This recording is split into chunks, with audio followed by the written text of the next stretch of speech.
surrounding this game. Manchester United versus Leicester City. Ruud Van Nistelrooy back in the building. Ruud Van Nistelrooy. That's the main one, right? Ruud returns. Ruud returns, man. And excited for this game. Excited for this game. Extremely looking forward to this one. I think Ruud Van Nistelrooy. He's a manager that he's up and down, right? We wouldn't say, hey, Ruud Van Nistelrooy is world class. How you doing, bro? How are you doing? I hope you're excited for this one. Leicester City, man. Leicester City. Ruud Van Nistelrooy back at Old Trafford, man. This is major. This is major, man, because Ruud, imagine if he gets the win. Imagine if he gets the win. How you doing, bro? I hope everybody's actually confident about this game, man. This is a crazy game because Ruud Van Nistelrooy, obviously he wants to prove something. He's here to prove something at Manchester United. He's here to prove that, hey, I'm good enough. I'm good enough to actually win. I think we're gonna win maybe comfortably, right?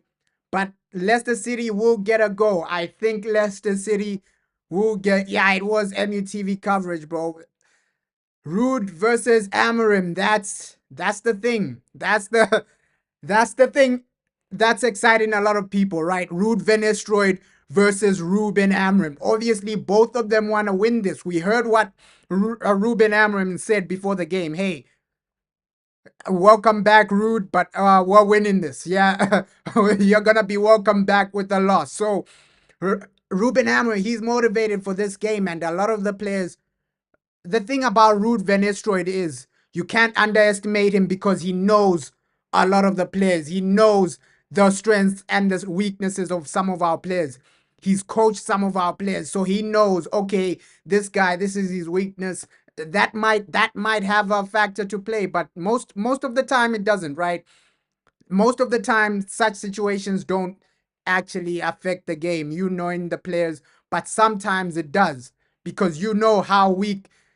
If Man United, if we get attacked through our weak points, Ruud Van Nistelrooy can get something out of this game. So he already knows the players. So there's already that psychological aspect where Ruud Van Nistelrooy, he knows the strengths and the weaknesses.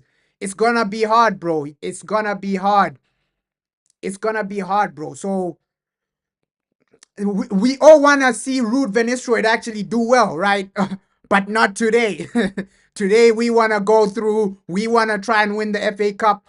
But that's an aspect you have to think about. Hey, Ruud Van Nistelrooy, he knows this team extremely well. He knows some of these players. He was coaching some of these players. He knows their strengths, their weaknesses. It won't be easy. Some people think, hey, it's gonna be a walkover. It might not be.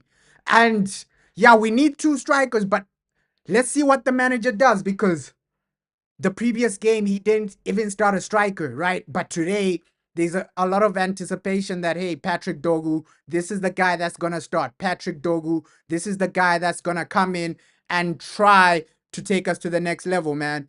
So let's see what the manager actually does. Let's just see how we actually progress as a team. Does Patrick Dogu start on that left hand side? I think maybe Delo will go on the right, or maybe Delo will be on the bench. But adding Patrick Dogu, it just gives you another dynamic to think about. Hey, now you have a natural left wing back, right? Diego Delo, he's a left back. He's a left back. Most of the times when we're attacking, he doesn't do that left wing back position extremely well. It's actually crazy. We only have 4 attacking options, bro. It's actually insane because we need more options, and I don't know why the board didn't at least get someone in, right? That's another L for Sir Jim Ratcliffe. He failing to invest, failing to get someone in. You promised us some signings. January, only one signing. I think you can rate January as a 4 out of 10 because we needed attacking players as well, right? There are situations where Man United were failing to score, were failing to get over the line. And today, you have to actually get over the line, score the goals. And yeah, we've been linked to Costa and a new goalkeeper, but I think that's gonna be in the summer though, because you can already see that, hey, both our starting goalkeepers, can we really rely on them for a full season? Or Nana, can you rely on him for a full season, not making mistakes? Altai Bindia as well. So maybe they will, but I think the priority is attacking players. In the summer, you gotta get attacking players right now. Because right now we only have what? Garnacho, Ahmad Diallo, Zirkzee, and Rasmus Højlund. So our attack is a bit weak. Imagine if two of those guys get an injury. Then you're screwed, right? Imagine if Ahmad, Zirkzee, Højlund, or Garnacho get an injury. You're screwed for the rest of the season. You're screwed for the rest. So the board, they weren't even thinking about that aspect of, oh, what if the four attacking players we have get an injury? We know that, hey, Man United, a lot of injuries affect us. We're an injury team, right? Luke Shaw is out. Victor Lindelof is out. Mason Mount is out. So we get a lot of injuries. We get injuries. Even in attack, one of our players might get an injury. Maybe Zirkzee, maybe Højlund, maybe even Ahmad. We don't know. You can never predict these things. So the board, that was so disorganized for them not to even bring in at least one attacking player. At least one attacking player.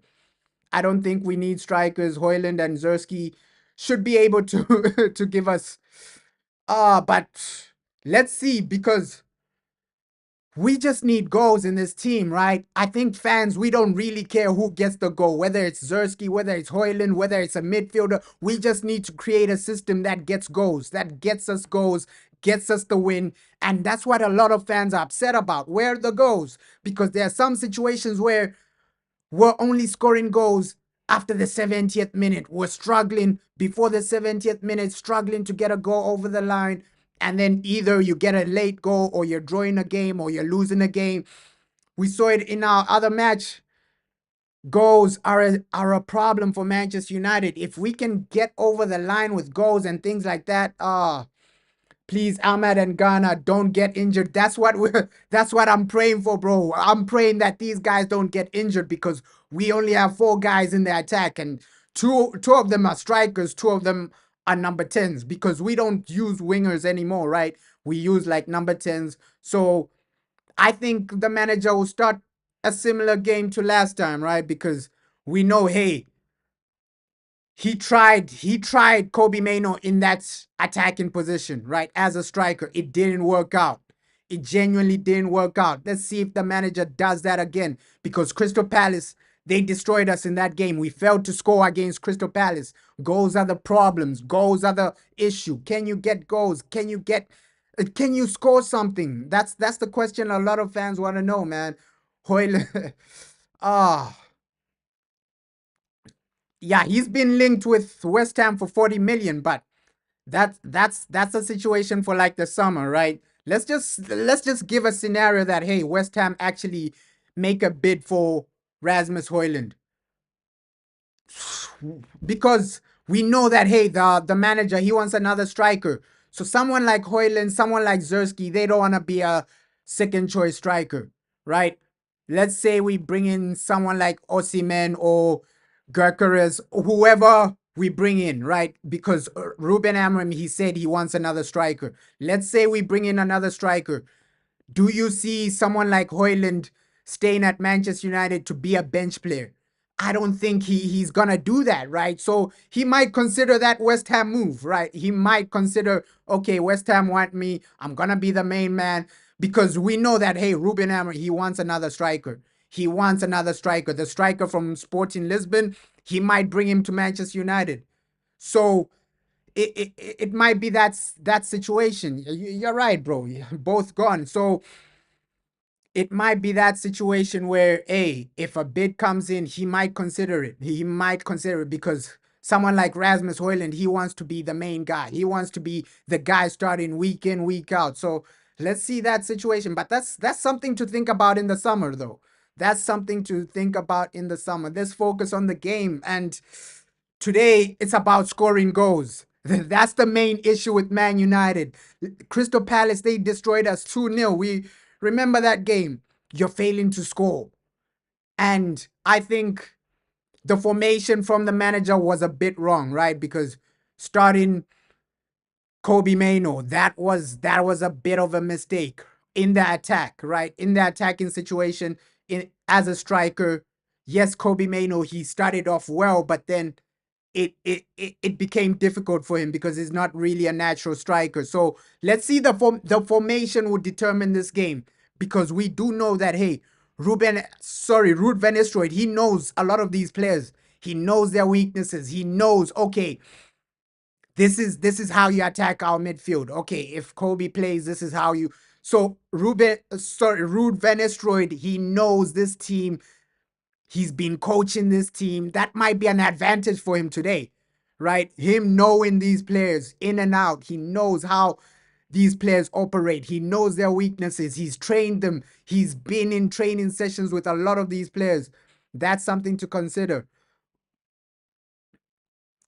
Yeah, let's see let's see if we see like some youth players, right? Because we've been hearing of some youth players, Obi Martin. Let's see if Obi Martin maybe this season, I think they will transition somebody like Obi Martin, right? I think we will see him as a Manchester United player coming in because our attacking players, they're not really performing. So this is how players like Rashford actually got their chance, right? Under Louis van Gaal, players like Rashford, players like Lingard, all these guys, they got their chance because senior players weren't performing, senior players weren't stepping up. So maybe Ruben Amorim might consider somebody like Obi Martin, right? He might consider even the young defender we signed, right? Heaven, he might consider these academy players to come in. Yeah, getting Harry Kane, I think he's too old. I agree with that statement. But saying Harry Kane is too old, he's still better than both the strikers we have, right? We have to be realistic. Let's say if you buy Harry Kane for maybe 1 season, 2 seasons, that's okay. But the wages and the age of Harry Kane, and obviously to get him out of Bayern Munich, you have to pay over 80 million. So the Harry Kane, just considering his age and considering the price Bayern Munich would want, it doesn't really make sense because Bayern Munich, we already know these guys, they're gonna want over 80 million for Harry Kane, right? Do you pay over 80 million for a player that's a bit too old and almost towards the end of his career? You shouldn't really pay over 80 million for someone like Harry Kane. Look for a young striker. Look for a striker that can be at Man United for at least 10 years, right? Somebody that can deliver for at least 10 years. And I think Ruben Amorim has a plan. He already knows who he wants in the summer. We saw that, hey, left wing back, he wanted Patrick Dogu. Patrick Dogu, he came in. Let's see if he starts today. We'll see in a few minutes because FA Cup, the team news really comes early for the FA Cup. Yeah, and scored two against Arsenal. So, don't watch Harry Kane's age. Wonder how long. Yeah, his fitness as well, Harry Kane, but he's been fit in the Bundesliga. He's been fit in the Bundesliga. But me, what I'm worried about is, hey, the price tag of Harry Kane, right? Because if you're gonna get Harry Kane, it's gonna be for over 80 million, and 80 million for a player that's only gonna give you 2 years. It doesn't make sense. If Harry Kane was like 20 million, 30 million, then that would be a great scenario. But we already know how Sir Jim Ratcliffe is. The man is a cheapskate. He's not gonna pay 80 million for a Harry Kane, right? He might go back to Spurs, but they have to pay the money, bro. They have to pay the money. But today, it's about, hey, what team do you play? Ruben Amorim versus Ruud van Nistelrooy. This is the one people are actually looking forward to. And Ruud, yes, we want to see Ruud van Nistelrooy at Old Trafford. We'll welcome him extremely well. But today, we want Ruud van Nistelrooy to lose. We need Man United in the next round because FA Cup, this is a trophy you can actually be satisfied with, right? We're retaining this trophy. We need this. Yeah, his own money. Because transfers. So Jim Ratcliffe really let us down this January transfer window because you can see the lack of options in attack. You can see the fitness options in our midfield, right? Mason Mount is injured, and we know that hey, the manager he won't be playing Casemiro. So and you also loaned out attacking players like Rashford, players like Anthony. So the board have actually let us down in the January transfer window by not actually buying a striker, by not actually buying people to come in and try to take us to the next level. Oh, he's 31, bro. So, yeah, he has at least 6 years, but do you see Sir Jim Ratcliffe paying 80 million for Harry Kane? Because I don't see that. I don't see Sir Jim Ratcliffe paying over 80 million for Harry Kane because we know how Sir Jim Ratcliffe is. He doesn't like spending money. Sir Jim and spending money, he's not really gonna do that. Harry Kane is an unbelievable player. But Sir Jim Ratcliffe, I don't see this man spending any money for Harry Kane. I don't really see that. I don't really see that. But today, the main focus is score goals. That's what we've been lacking, right? We've been lacking so many goals. We've been lacking clinical edge. We've been lacking goals. We we could see our last match against Crystal Palace. You're failing to score. You're failing to score. And it's not like Crystal Palace are unbelievable defensively. It's just because we're so bad offensively. We're so horrible offensively. Because even in the Premier League, I think we're on negative goal difference or something, right? Let me just check the Premier League. Manchester United, -6 goal difference. That's the situation at Manchester United. You're failing to score goals. You're failing to capitalize. You're failing because in the Premier League, this is February and your negative goal difference. That just shows you how poor we have been attacking and defending because it's about the balance. It's about the balance. And I know some situations, Andre Onana, he's going to make some mistakes, but overall, attack has let us down this season. Attack has let us down because for you to be negative goal difference, Manchester United, it's below average. But let's see if we can actually get over the line in this game. I think Ruud van Nistelrooy, we already know his Leicester team have some good players. It depends on who he starts, but his Leicester team has some good players. These guys are ready and you can't even write them off. Leicester City, you can't even write these guys off. They will they will show you why they are Leicester City because there've been a lot of moments where Leicester City have shocked other teams. Yes, it's not under Ruud van Nistelrooy, but with other managers, Leicester City do turn up. With other managers, Leicester City are there turning up, showing that hey, they can capitalize, showing that hey, they can bring the game to you. So yes, this season Leicester have been a bad team, but overall, I expect us to try and get over the line, right? 2, 3 goals, that's possible today. That's possible to not because we're unbelievable. I think we're gonna get 2 or 3 goals because Leicester City are so bad, right? This season, Leicester City, they're in relegation, -28 goal difference. So these guys have been conceding so many goals. You have an opportunity as Manchester United. Patrick Dogu, let's see if this man starts. Diego Dalot, I think the manager is still going to start Diego Dalot. Mazraoui, we know this guy is going to start. Maybe. But the situation of Martinez being injured, that's going to be a massive miss long term. Right now, we won't feel the appearance of Martinez, right? The absence of Martinez. But long term, Martinez being injured, that's gonna affect us because long term, you're gonna realize that hey, can we rely on Harry Maguire long term? I know short term, Harry Maguire is unbelievable. He's fantastic. But long term, Harry Maguire isn't the guy you're actually looking to and praying that hey, Harry Maguire is gonna turn up, praying that hey, Harry Maguire, he's gonna do his thing because long term, I know one-off games, Harry Maguire will be fantastic. But long term, you're gonna need someone like Martinez. You're gonna need that guy. So Martinez being out, that's a massive disappointment for Man United. But right now, just get over the line. That's all we're asking for. That's all we're actually begging for. Man United, can you win this game? Cause we've been up and down. All we pray for is that, hey, the team actually win. The team actually get over the line. And I hope we do something. Let me put this on the screen. The team have arrived in the dressing room. Let me put this on the screen. Dressing room, the team are active.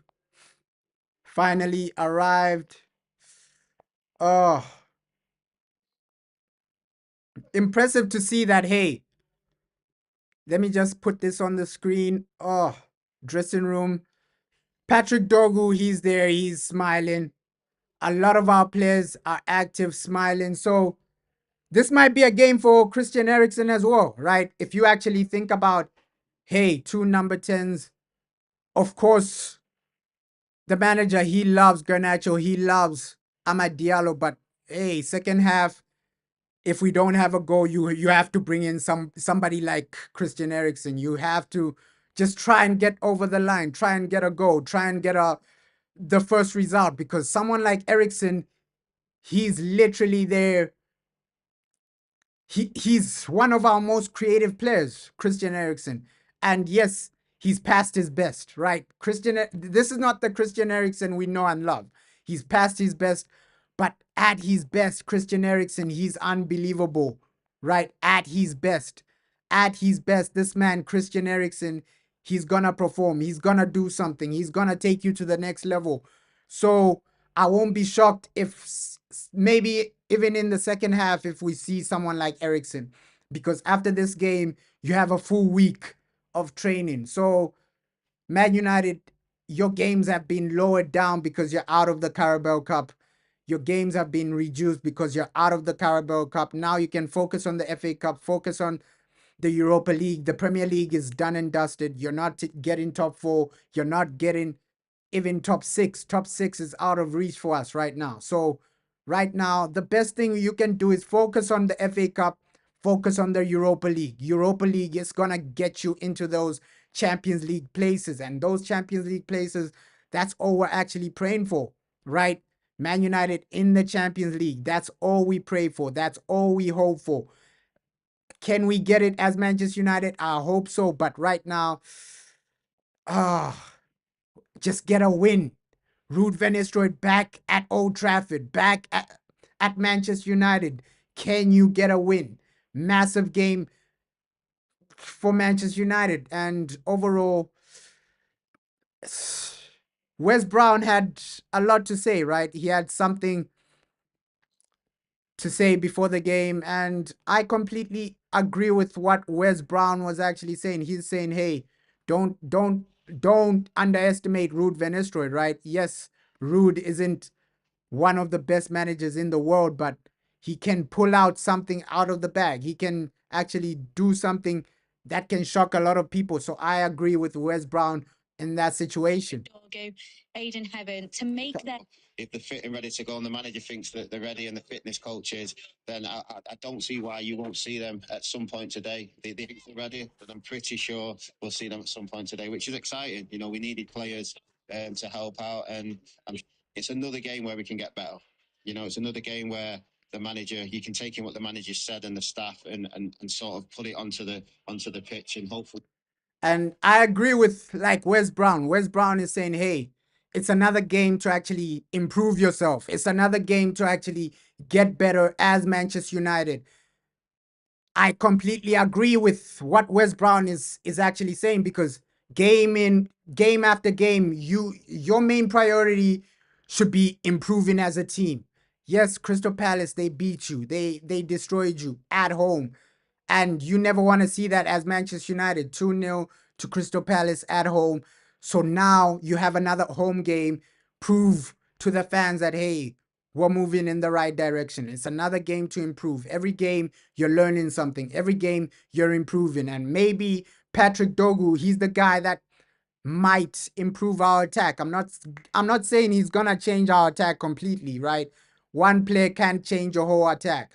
But Patrick Dogu coming in, it might do something, right? Long term, it's gonna help. Long term, it's gonna help. In this match, will Patrick Dogu completely change Manchester United?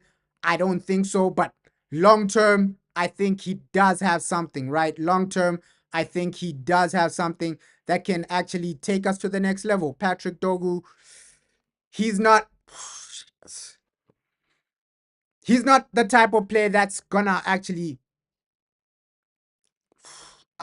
what's the word? What's the word for it? Patrick Dogu, he's not the player that's gonna carry the team, right? He's not that type of player that's gonna actually carry the team, but his attributes can contribute to you winning games. His attributes can contribute to you actually getting over the line, getting some type of result, going and taking the game to other teams, to Leicester City. So he's not gonna carry the team, but his attributes will help you get over the line, defend better, attack better. And as a team, you're gonna need somebody like Patrick Dogu to just stabilize something, stabilize the team, stabilize a lot of this disorganization at Manchester United. Because even when we're attacking, it's disorganized. When we're defending, it's disorganized. When you're trying to even during set pieces, we're so disorganized in everything we do. Manchester United, everything you do is so disorganized. So right now, I think Patrick Dogu he's gonna bring a bit of stability, and this is the player the manager has been pushing for. Bring me a left wing back. Bring me a left wing back. That's what Ruben Amorim has been stressing about. That's what Ruben Amorim has been begging for. Hey, bring me somebody in that left wing back position. Because Patrick Dogu, yes, he's gonna bring balance, bro. He's gonna bring balance, and that's what you need. That's what you actually need. Man United, you do need some balance. You do need a player that can genuinely say, hey, I'm here to perform week in, week out, right? Week in, week out. There you can see Christian Eriksen. Christian Eriksen, will he have a part to play? Christian Eriksen, Darren Fletcher. We know that, hey, Darren Fletcher, he's had a lot to do with like the training. He has a lot to do with that, like the tactics in the club. A lot of people, they don't like the idea of Darren Fletcher still being at Manchester United, but overall he's here, and we just have to accept that, right? We just have to accept that, hey, Darren Fletcher, he's part of the club. He's part of Manchester United. He's part of the situation at Manchester United. So Darren Fletcher, a lot of fans, they hate him. They're asking, hey, what does he do? What does he contribute? Why is Darren Fletcher still at Manchester United? But it looks like, hey, Ruben Amorim wants Darren Fletcher there, right? Ruben Amorim wants the man there. So we can't argue and say, hey, this man is below average when the manager actually wants him. Cup game against Arsenal with the energy and the fight that he brought. Is that what you're expecting tonight? Yeah, listen, he's a skipper, he's a leader. You can see that by watching him play. He's all over the pitch. He tries. He's trying to create chances. He's trying to score himself. The first person the manager picks, regardless of the captaincy. He's a player that we need, and his stats show for himself what he's more than capable of, and he will want to do the same again tonight. And I agree with like Wes Brown, like the balance Christian Eriksen brings you, like he creates chances. He's also a leader, right? Christian Eriksen, yes, he's not the fanciest player. Yes, he's not the most energetic player out there, but he's gonna bring you something off the bench. And someone like Christian Eriksen, I see him playing a massive part today because he's unbelievable. At his best, Christian Eriksen offers you something. At his best, Christian Eriksen can create some chances. That's what we've been lacking. We've been lacking consistency. We haven't even been creating any chances. So create some opportunities, create some chances. Christian Eriksen, he's gonna add that, at Manchester United. Chance creation, it's been low. And just getting over the line as a club, that's what you want to see from Manchester United. Hey, get over the line, right? Get some goals, get some create some opportunities. That's all we're begging for Manchester United. And Ruud van Nistelrooy has spoken, right? Ruud van Nistelrooy has spoken, and it looks like he's extremely confident for this game. It genuinely does look like, hey, Ruud van Nistelrooy, he's extremely confident for this game. Let me actually bring out what Ruud van Nistelrooy had to say before the game, because he's been speaking. Ruud van Nistelrooy has been speaking. Let me play what he had to say before the game, man. Leicester City, Ruud van Nistelrooy has officially spoken, man. Let me just play a bit of what Ruud van Nistelrooy had to say, because he feels confident, right? He's been speaking with some confidence. Ruud van Nistelrooy, we already know that, hey, it's not a walkover with Ruud. It's definitely not gonna be a walkover when you play against Ruud van Nistelrooy. So let me just play a bit of what he had to say. Very disappointing. Of course, we evaluate, we go through the game with the players where we have to improve, and then you start going back to work again. So that is what happened. Was it extra frustrating because of the performance again? Yeah, you're going to give yourself an impossible task almost. It didn't happen so far in the season that we had a start like this. Overall, we have very good starts of games. This was a bad one. We'll get on to Manchester United, of course, but the FA Cup, it's a cliche that many managers get asked, particularly those of clubs that are struggling at the bottom. But Shout out South the FA Cup coming at this point of the season for you, when you are needing points in the Premier League, is it a distraction? Is it welcome? It's always welcome. And we have time enough to recover. We had time enough to prepare the game. So we're going absolutely do everything possible to be at our best. And it's never a distraction. You know, the FA Cup, to represent, to be represented in this cup is a privilege. And we want to show what we're about in a fantastic away game at Old Trafford. So, yeah, it's more than welcome. These games on a Friday night is a dream for every player to play there. So you can hear Ruud van Nistelrooy, he's extremely confident for this game, man. He's extremely confident for this match. Ruud van Nistelrooy, you can hear him. He sounds confident. He sounds like he's ready. And of course, his players aren't the best. But the biggest aspect of this game is that, hey, he knows a lot of our players. He knows how some of our players play. He knows how the strengths and the weaknesses of a lot of our players. So that's why he's a bit confident for this game. He knows the players in and out. So that might be a tactical advantage for Ruud van Nistelrooy. Ruben Amorim, we know that, hey, he has better players. He's a better manager, apparently. So let's see what genuinely happens. But I think a lot of fans, they're gonna turn on Ruben Amorim if he doesn't win this game, right? FA Cup, you're playing a weak Leicester City team. Ruud van Nistelrooy, he doesn't really have a good team, right? Let's be honest and let's be realistic. Most of the Leicester City players, they belong in the championship. So Ruben Amorim today, if he doesn't really win, a lot of fans will actually lose patience, because back-to-back losses. First you lose against Crystal Palace, then Leicester City. It won't really look good for Ruben Amorim. So I hope we genuinely win today, because back-to-back losses, that's something we don't want to see. That's something a lot of fans don't want to actually witness, right? back-to-back losses at OT, at Old Trafford. It's something you have to actually try and avoid, because Ruben Amorim, we know he has the skill, he has the talent. As a manager, he is a manager with a lot of skills, with a lot of talent. This man, I believe in him as a manager. I believe in him as a coach.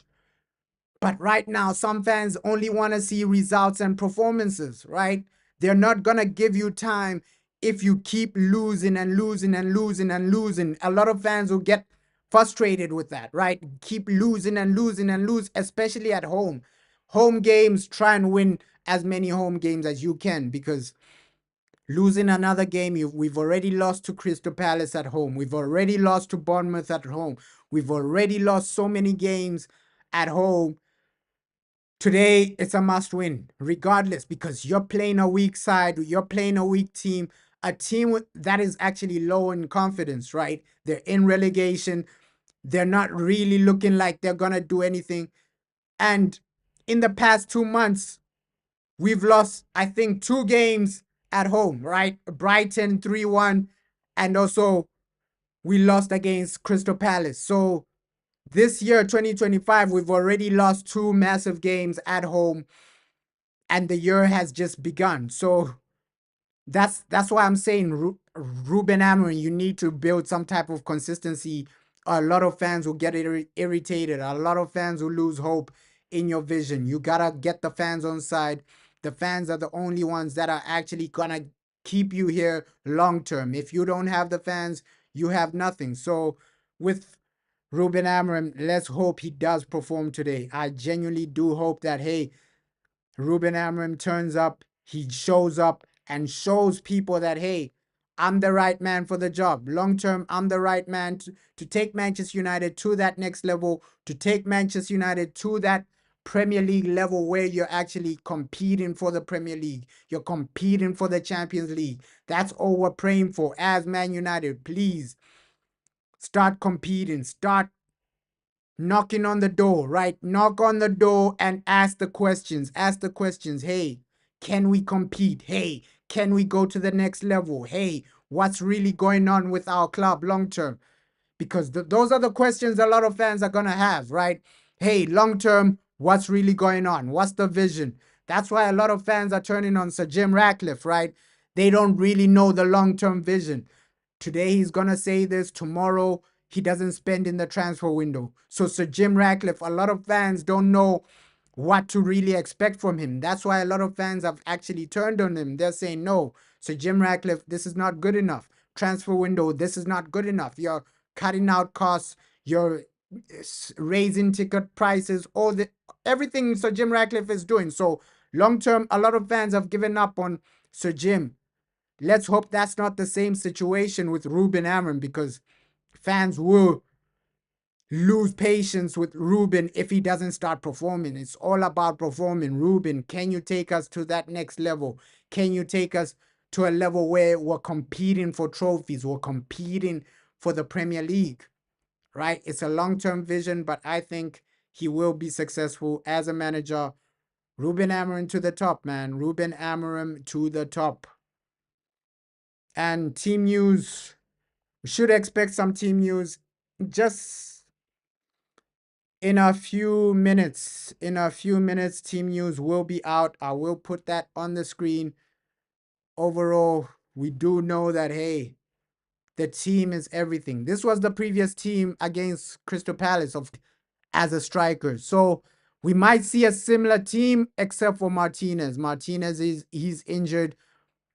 So we might see a similar team to this, except for Martinez. Team news will be out in a few minutes, man. In a few minutes. How you doing, bro? I hope you are confident for today. I hope you're confident for today. Leicester City. Let's hope we get over the line. Man United, please do something. Win this game.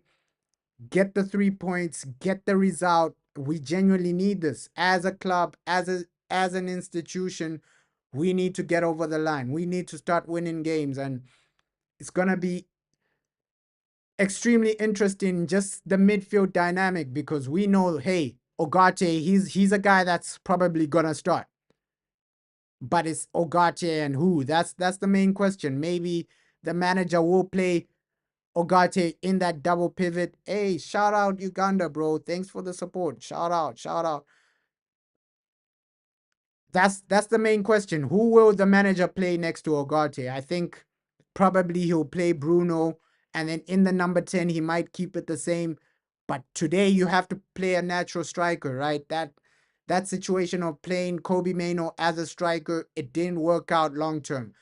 First 10 minutes he looked good, but long term that didn't work out, right? Playing Kobe Mano as a striker long term, that didn't work out for Manchester United. So I hope the manager just does something that improves our team, that just helps us get over the line. We only want to win this. We all want to win this. I know Rude Van Nistelrooy, some people want us to lose so that Rude can win, but I want us to win so that Manchester United can actually win this trophy. I want to lift the FA Cup again because, hey, a lot of people they might have hated Eric Ten Hag. Eric Ten Hag was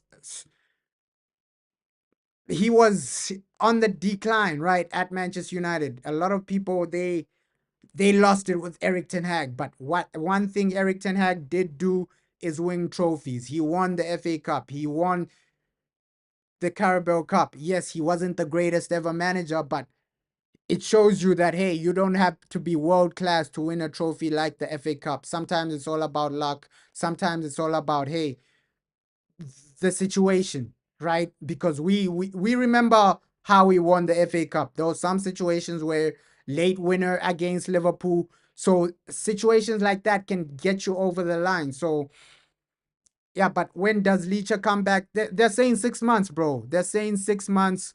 Martinez might be injured for 6 months, bro. He might be out for 6 months. This season, we're not gonna actually see him. Maybe next season we'll see Martinez, but his injury is extremely serious, right?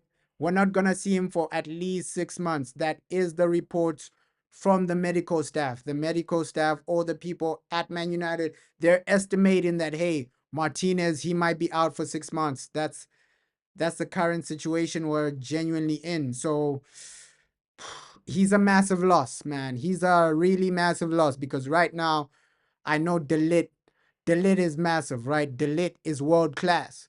But for that left-hand side, because we know, hey, usually Delit plays centrally, right? Usually, let me bring in an old formation for Manchester United. Delit plays centrally. So on that left-hand side, Delit actually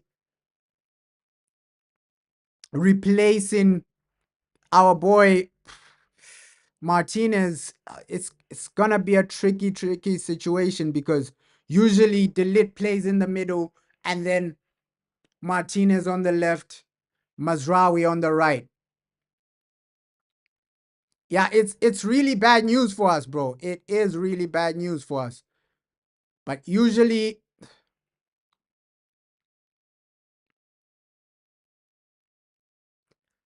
so this is the regular like defense, right? This is how the defense usually lines up. This was us versus Brighton, I think. Yeah.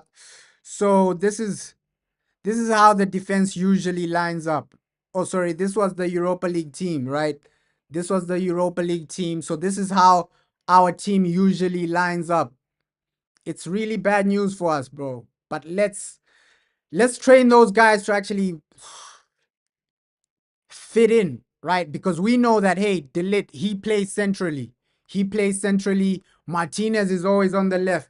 So Maguire, the problem with Maguire being on the left is you need some type of pace there, right? Usually when we're playing Maguire, he's centrally and then Delit on the right or something like that. But Maguire on the left, maybe that's why Heaven was brought in, right? Heaven can fit in replacing Martinez. Somebody like Lenny Yoro can fit in there. So we do have cover for Martinez, but the thing about Martinez is that those passes he makes playing deep, as a defender. We saw how he actually assisted Bruno Fernandes, right? There was a game he made an assist for Bruno Fernandes, late winner for Manchester United. I think that was 2-1 against Rangers, where Martinez, he's gonna be really missed for Man United. The passing he plays from deep, he makes a lot of passes. He makes a lot of great passes for Manchester United. So this man, he's gonna be a massive miss.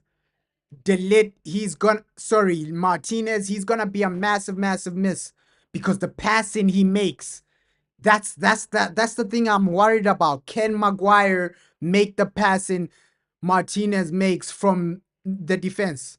Yes, Maguire can pass, but not as good as Martinez, because Martinez, he's gonna break some lines, he's gonna break some defenses, he's gonna get an assist.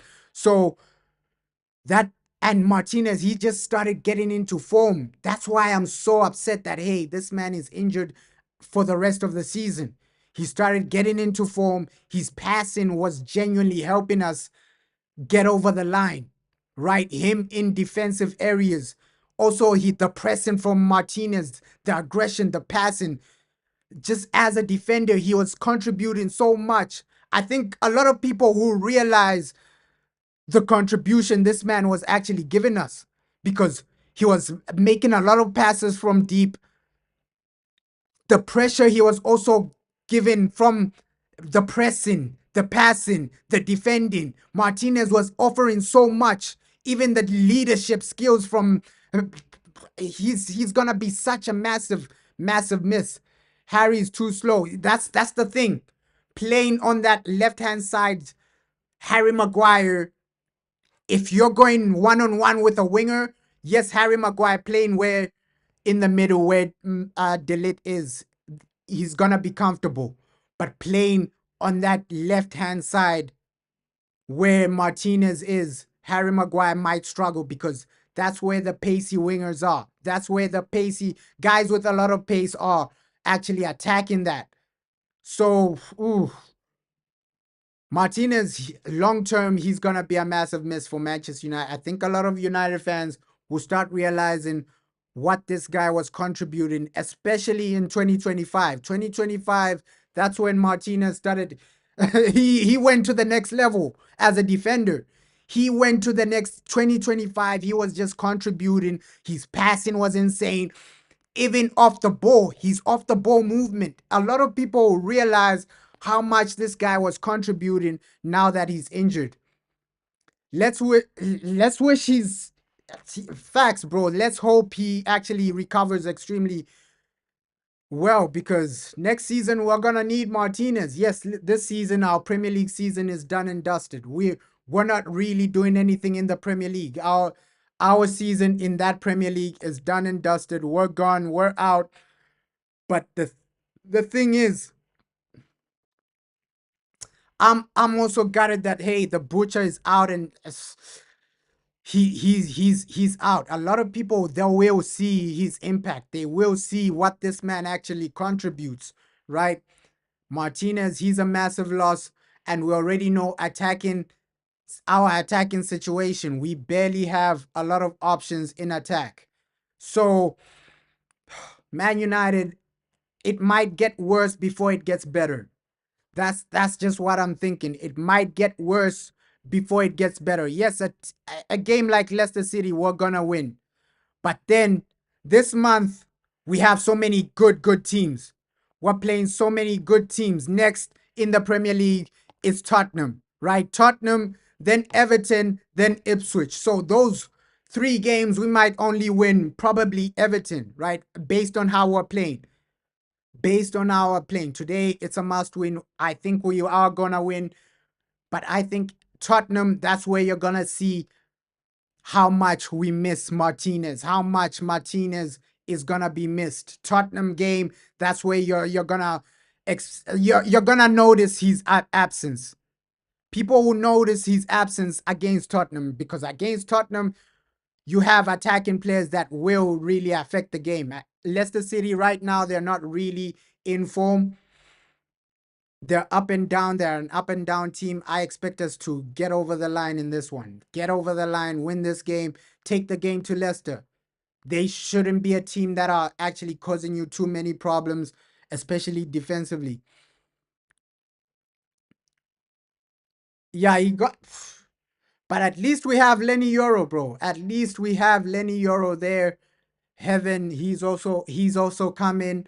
So Martinez against the big teams, that's when we'll actually notice. Okay, yeah, we miss Martinez, but against teams like Leicester City, I don't think we'll actually notice any massive difference, right? Because these are the games where you should be able to actually get over the line, right? Regardless of like the main attacking options.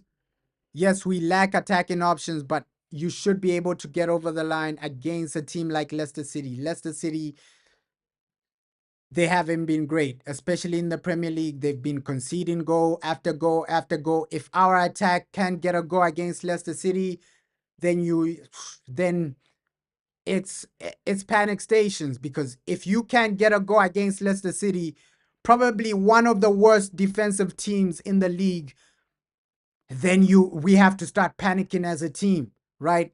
Our last game we failed to get a goal against Crystal Palace. You can't go back to back games losing and also struggling to score. So let's wait for the team news, but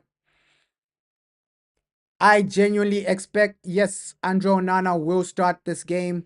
We know that, hey, Altay Bindier, we didn't really see him travel. So probably Andre Onana starts this game. Maybe Altay is there, but I didn't really see him. But probably Andre Onana starts this. Mazraoui, most probably he does start. Diego Dalot. The main question is, does the manager start our new signing, right? Patrick Dogu, does our new signing actually start this game? That's the main question. We know that, hey, Tyrell Malacia, he's out on loan. Rashford, he's out on loan. So we've lost a couple of players. Anthony, to be fair to Anthony, he's already performing in Spain, right? He's already turning up, performing in Spain. And I I hope he does the best, right? I hope he performs, Anthony, because that's gonna raise his sell-on value. Because if you want to sell Anthony, him performing is everything. Him actually performing, getting over the line is everything for Manchester United. So Anthony, it's good to see that, hey, his first game was a success, man of the match for Real Betis. Next season, you can sell Anthony for a higher price.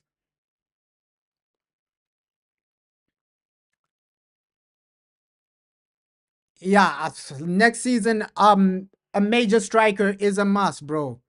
Like, just getting a new striker that you can rely on, a striker that can get you over 30 Premier League goals, over 20 Premier League goals, over 30 goals in all competitions.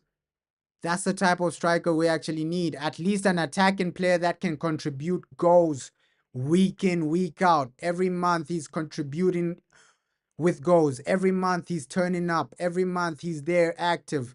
We need that type of striker. And I think Ruben Amorim, he already has a plan.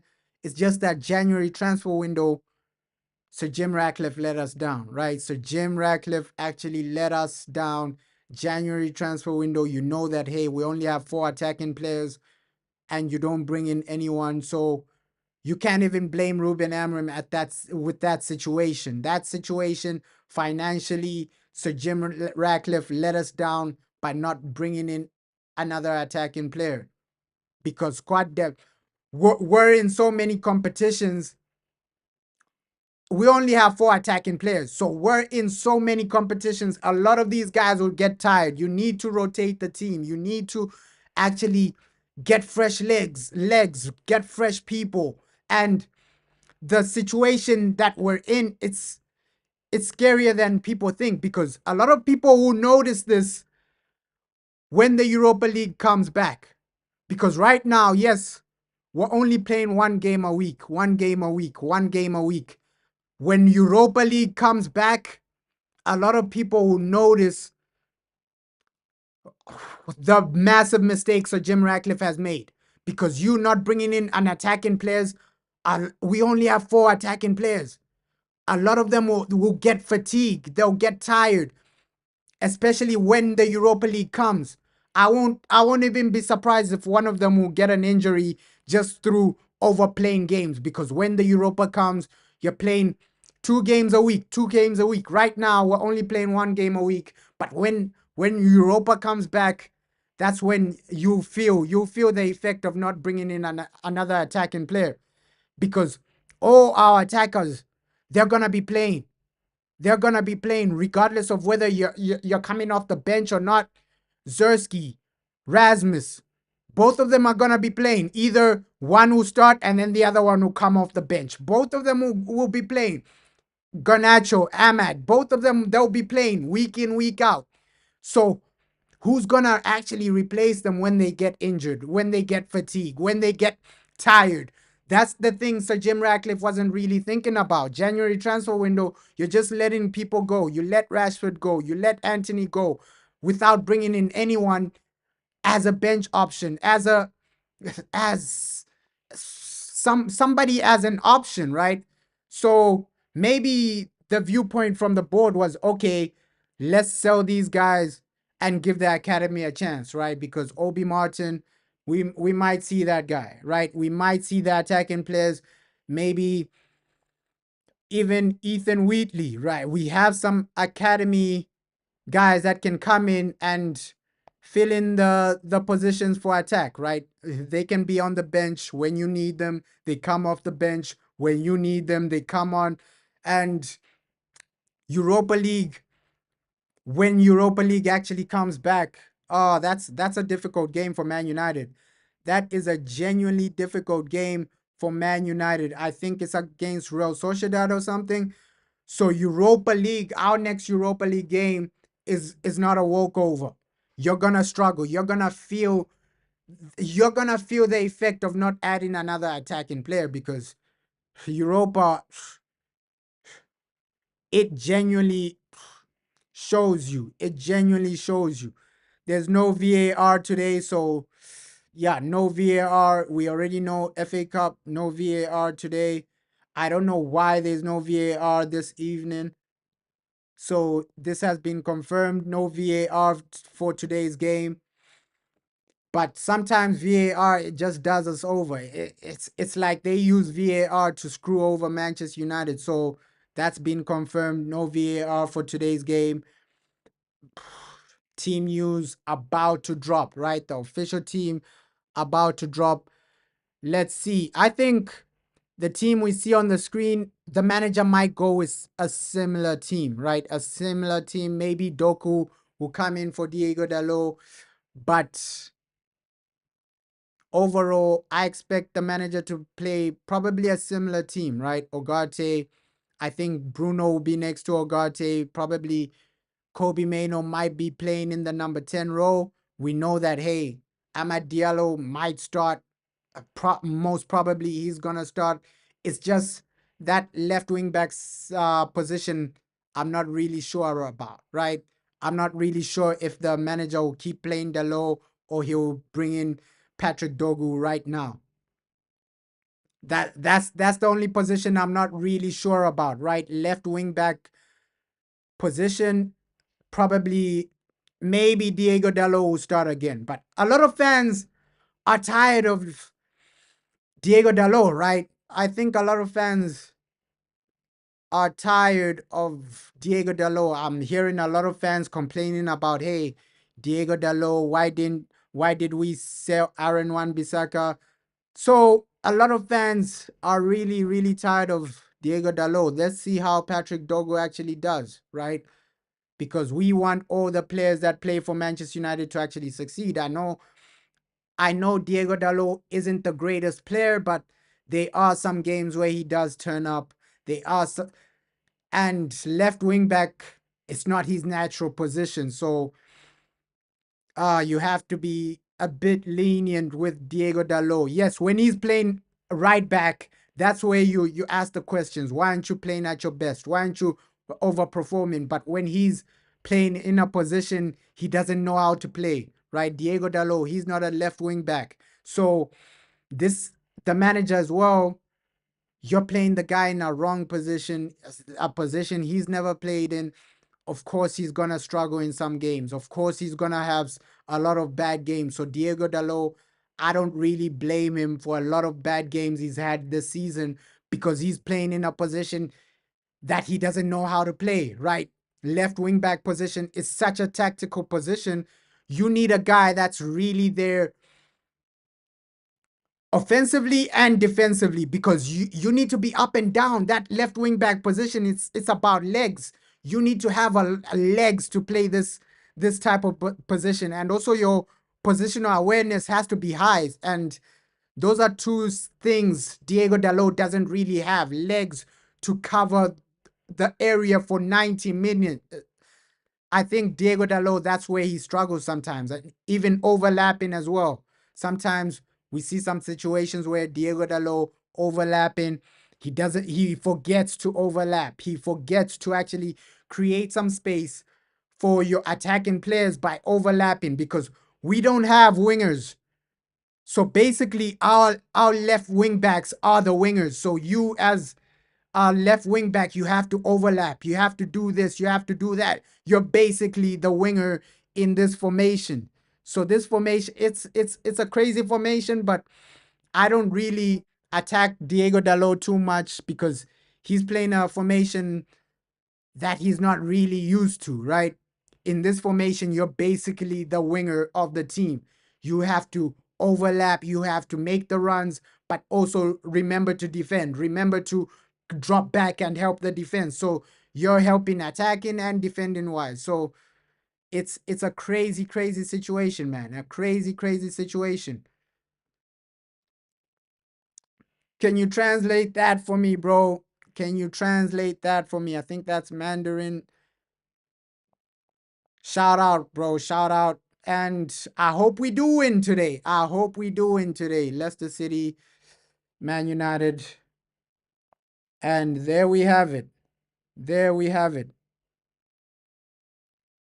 Patrick Dogu appears to be happy in his new surrounding. That's the main news right now. Will the guy start? Will he start? And I hope he does start. I hope he does make a mark. And we heard what Ruud van Nistelrooy had to say. The guy sounded confident. The guy sounded extremely happy that, hey, Man United, we might get something, right? He might get something against Manchester United. We heard Ruud van Nistelrooy. He doesn't always look confident, Ruud, but there you could see that, hey, the man is confident, man. The man is confident. Team news about to drop, man. Team news about to drop. United, please help us get over the line. Help us. Ooh, Mazraoui and Heaven.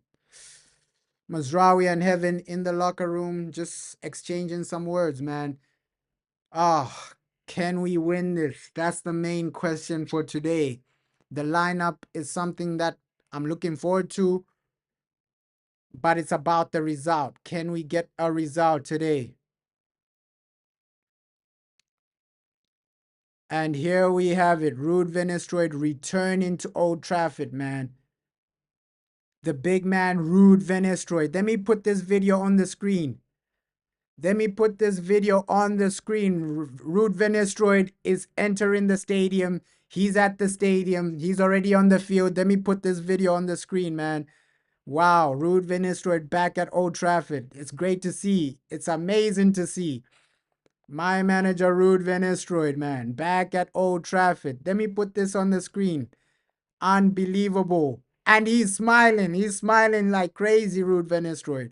He's actually smiling like crazy. Let me put this video on the screen. Wow, Ruud van Nistelrooy back at Old Trafford. You love to see it, man. You love to see situations and moments like this. Come on, Ruud back at OT. Our manager is here, Ruud van Nistelrooy. He did well as an interim coach. Of course, long term, people want him to do well at Leicester City, right? A lot of people want Ruud van Nistelrooy to succeed at Leicester City. This is the guy that a lot of us are backing. This is the guy that a lot of fans are saying, hey, Ruud Van Nistelrooy, we want this man to do well. Ruud Van Nistelrooy, we want this man to achieve a lot. Let's see, Ruud Van Nistelrooy. Let me change this video. Ruud has arrived. Ruud has arrived. He's in the building, man. He's in the building.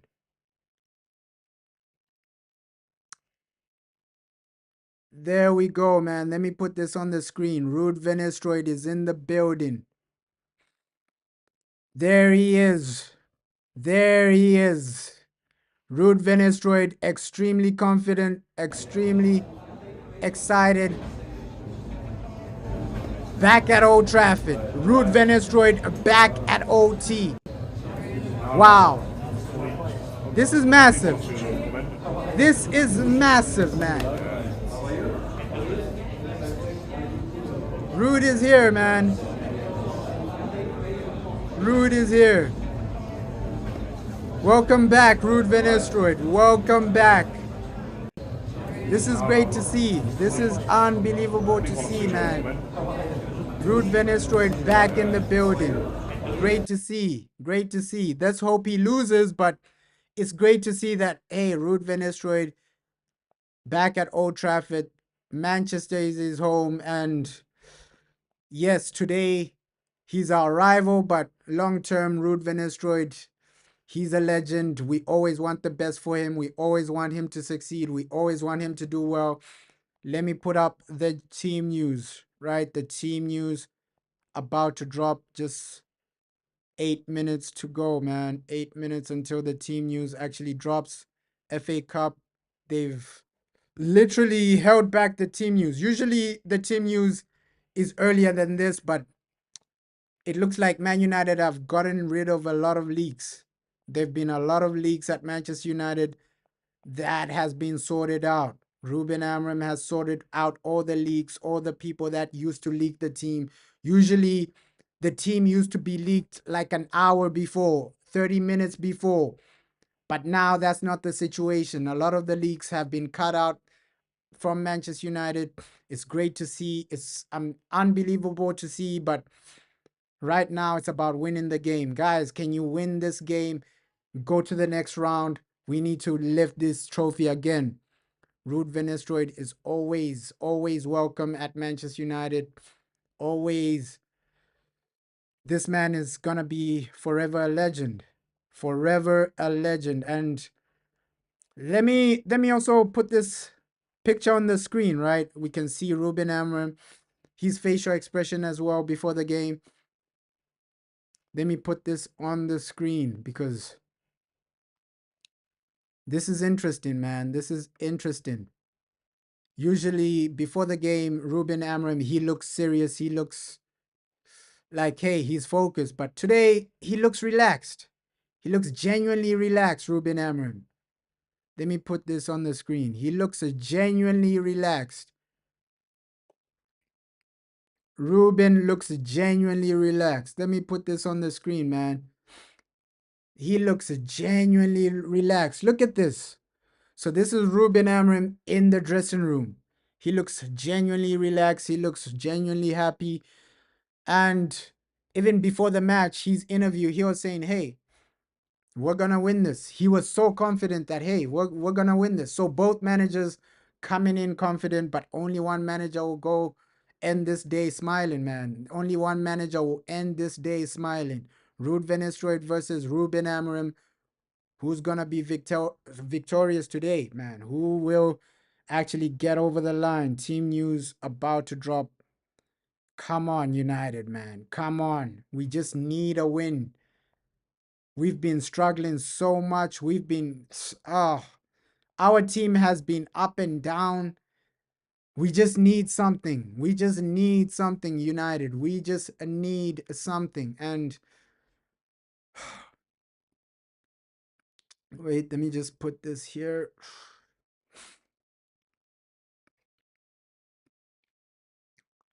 We just need something, man.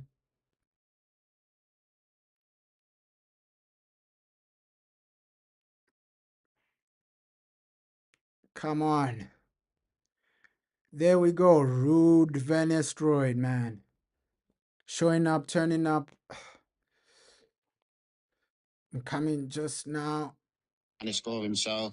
You know, the first person the manager picks, regardless of the captaincy. You know, he's a player that we need, and I mean, his stats show for himself what he's more than capable of, and he will want to do the same again tonight. He will do.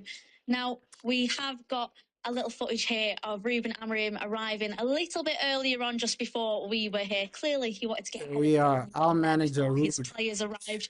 He gets excited in competitions like this, especially the FA Come Cup. on, This guys. This is the this game. season, competing in it, and he's very complimentary of the style of it.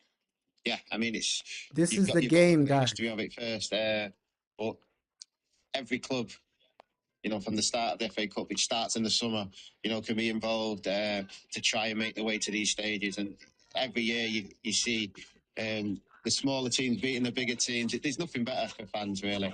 Obviously for us, it's a great competition with history as well. We've won it many times, and we're trying to continue that. And Leicester in the way tonight, but it's a competition you're full of respect, and you know, you go your strongest team in it. It's as simple as that. And tonight on paper, obviously Leicester, the Premier League, Facts. it's not going to be easy, and we're again going to have to really put a performance in because And it's all about that performance, man. I'm just trying to get the team news on the screen. A lot of rumors that Patrick Dogu will start. Let's see if that is real. Team news. I'm gonna put this on the screen. Just trying to get the team news on the screen, guys. Let's see if Patrick Dogu actually does start. Team news about to drop, man. About to drop round the corner. Ah, can we get over the line? Manchester United, show us that you're a team that's capable of winning, right? Capable of actually getting over the line, capable of actually doing something against Leicester City. Leicester City won't be a walkover. They have some players that can score goals, but overall their season has been below average. Ruud van Nistelrooy is under pressure at Leicester City, but we should be able to get over the line, guys. Please, just win this game. Win this game. Win this game. This is a game you should be able to get over the line in. United, please do something today.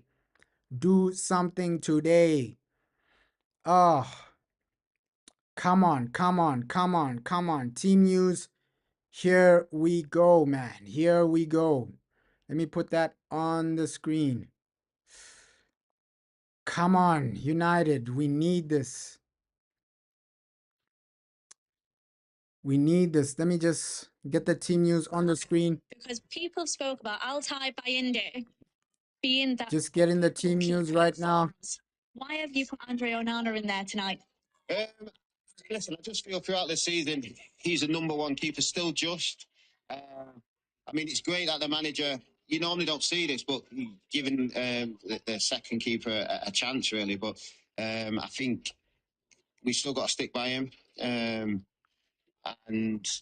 you know, hopefully the manager gets repaid with good performances. We know what he can do. We know he's a great shot stopper. We know he can play with his feet. It's now about consistency and not doing any mistakes. But I still think he's still our number one keeper.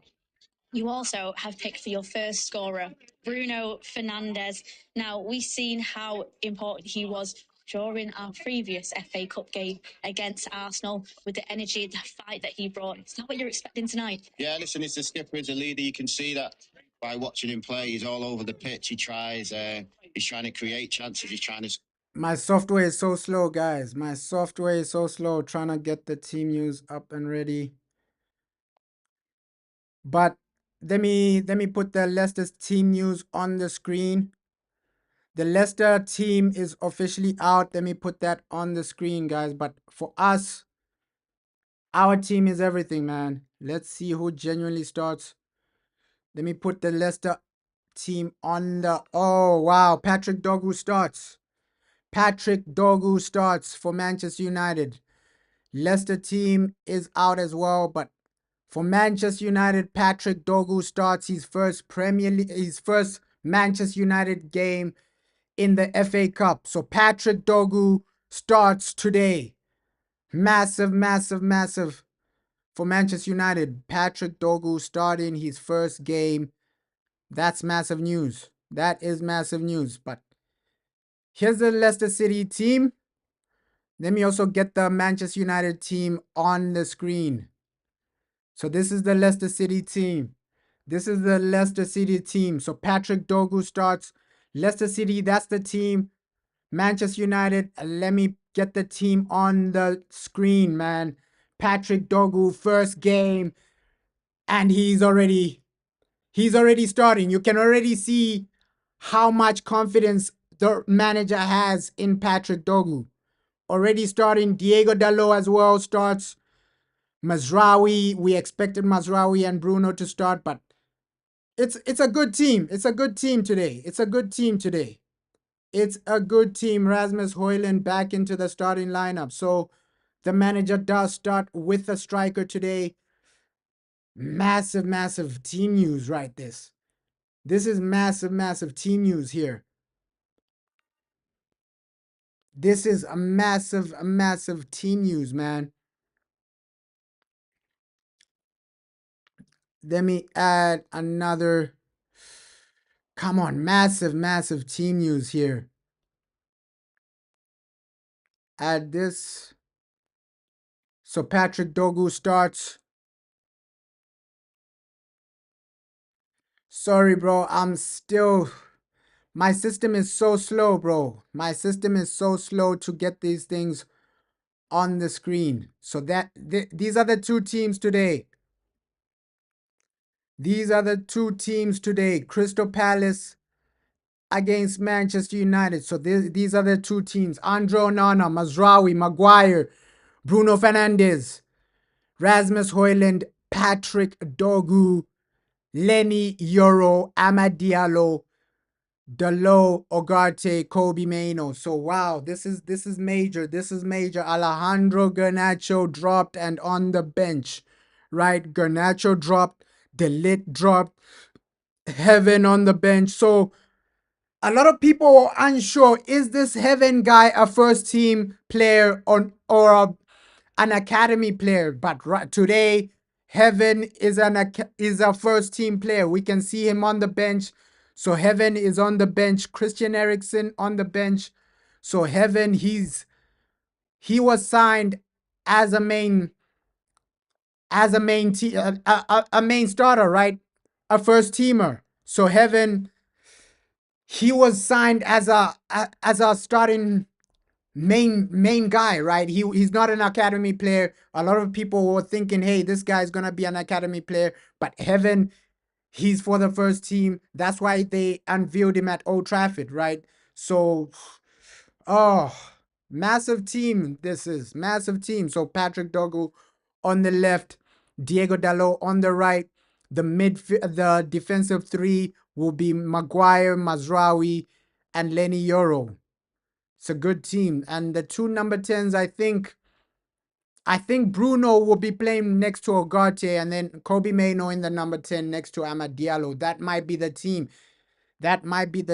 But we're still waiting for the official formation, but this is the official lineup.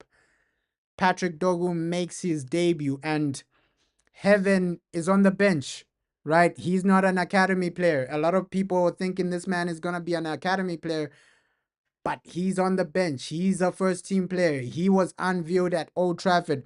And unfortunately, Obi Martin, a lot of fans wanted to see Obi Martin, but unfortunately, he's not even on the bench. So that's the situation. We know that, hey, Altay Bayindir, he has a knock. He didn't travel. He's not even on the bench, Altay Bayindir. So this is a comfortable team. Yes, Leicester City, they have some good players. Ayew, Patson Daka, Wilfred Ndidi. These guys will cause you some problems, right?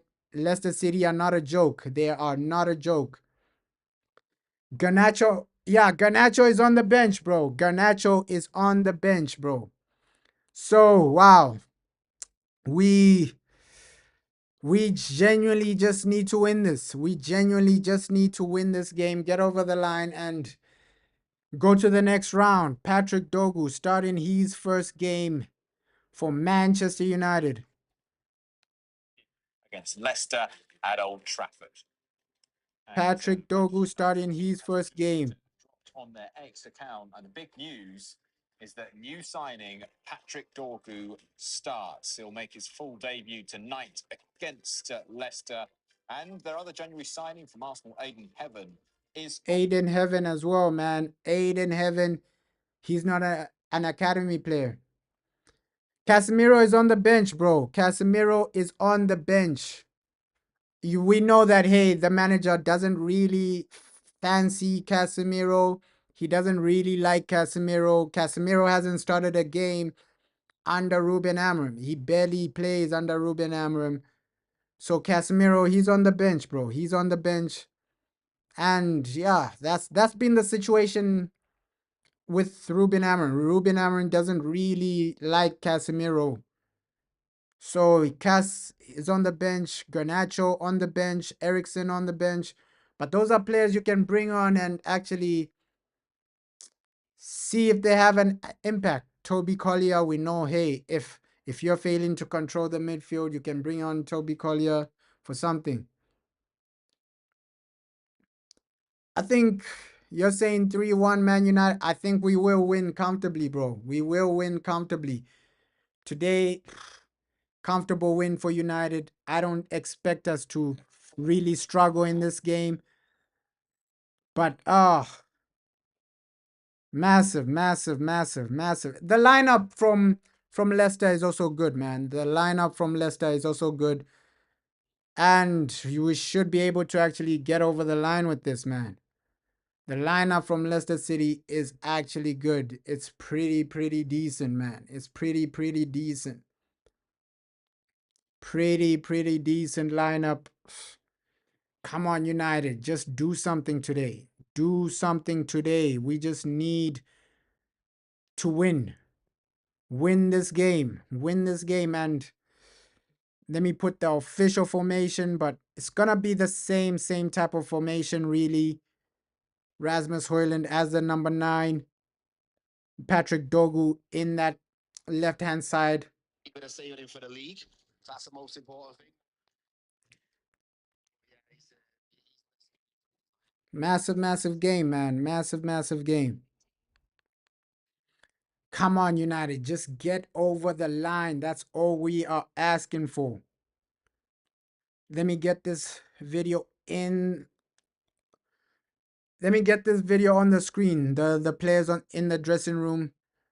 Let me get this video in on the screen, guys. Please, just bear with me. The software is so slow. It's so slow. I'm trying to get this video on the screen so that people can genuinely see it. How many young players are promoted?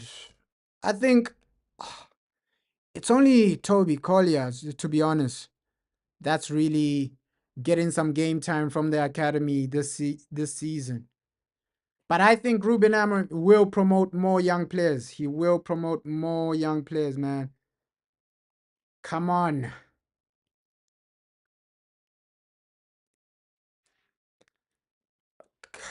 A lot of our players are active and ready, man. Active, ready for this game. Can we win this? Patrick Dogu in the dressing room. Aiden Heaven in the dressing room. Christian Eriksen. Of course, Christian Eriksen is on the bench. Let me put this video on the screen, guys, because a lot of people genuinely want to see this. Ruud van Nistelrooy, man. We want him to do well, but overall, it's about results, right? It's about results. He's not even on the bench, bro. He's not even on the bench. I think the manager is still trying to slowly integrate young players, right? Slowly but surely, we will see more young players. Slowly but surely, we will see more players come into the team. But right now, it's an FA Cup knockout stage, right? This is a knockout match. So the manager, he doesn't want to take too many risks and then get knocked out, because if he gets knocked out, a lot of people will start blaming him for playing young players. Why did you play young players in a knockout round like the FA Cup? So this is not really a game for him to experiment and play too many young players, because if we get knocked out, people won't be happy about that, right? Yes, it's great to play young players, right? It's unbelievable. Play young players, give them a chance. But in a game like this where it's a knockout tie, and then the young player, what if they make a mistake? A lot of fans, we know how fans are. If the player comes on, makes a mistake, that his career might be done already. So I think the manager is just managing the situation. He doesn't want to start young players in a massive game like this, right? Knockout round, FA Cup. We know how our fans are. If that young player makes a mistake in the FA Cup and we get knocked out, our fans will really, really, really be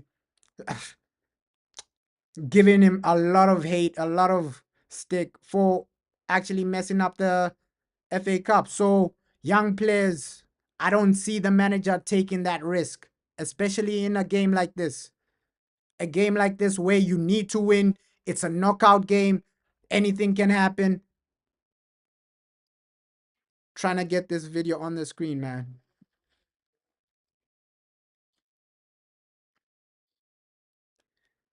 Oh, I don't know why it's taking so long. My system. Heaven is on the bench, bro. He's on the bench. He's on the bench. But last week we did say that, hey, Heaven, or the last game I did say that, hey, Heaven, he's gonna be a first team player, right? Man United don't present players at Old Trafford for them to be academy players. He's officially a first team player. Heaven, Aiden Heaven, he's officially a first team player. We can see right now he's on the bench. We're gonna be seeing this guy play more games. Let me put this video on the screen. Here we can see the team have arrived. Here we can see the team in the dressing room. Manchester United in the dressing room. Ruben Amorim smiling. Let me just rearrange this picture, man. This video, because I think people want to see like the full image.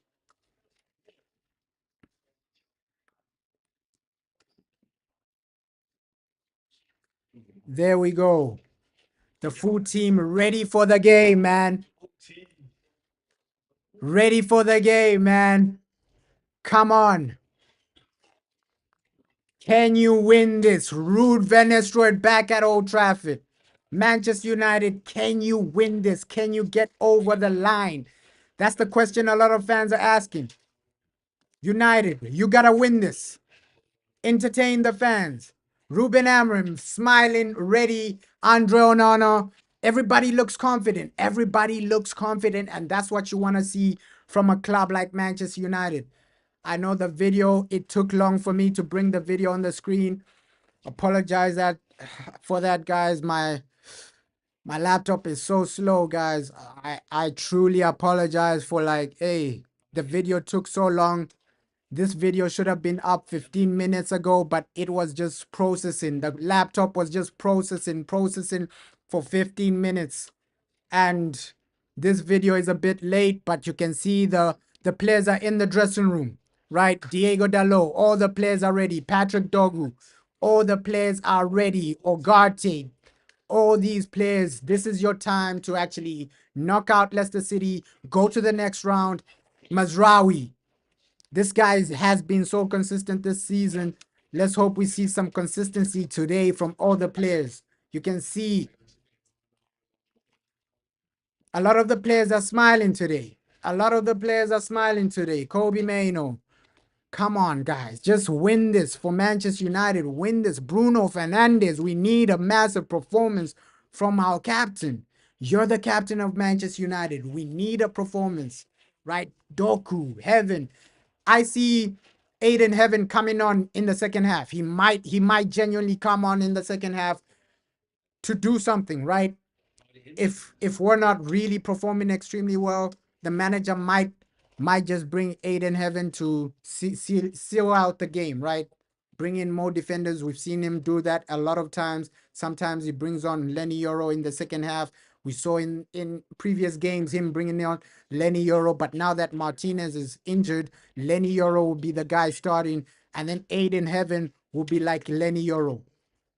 Aiden Heaven will be like the new Lenny Euro, and then Lenny Euro will be starting since Martinez is injured, man.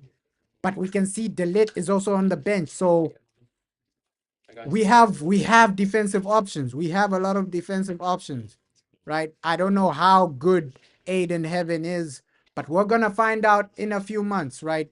By the end of the season, a lot of people will have a realistic view of how good Aiden Heaven really is, how good Patrick Dogu really is. Today, it's your first game, Patrick Dogu. We wish you luck. We hope for a massive performance from all the players, not only Patrick Dogu, right? We know that, hey, he's shirt number 13. Let's hope he performs today. Let's hope he performs today. Come on, guys. We just need to get over the line. These are the games you just win. These are the games you just win. Let's hear what the manager has to say, right? Let's hear what the manager has to say. Ruben Amorim is officially speaking. Let's hear what he has to say today.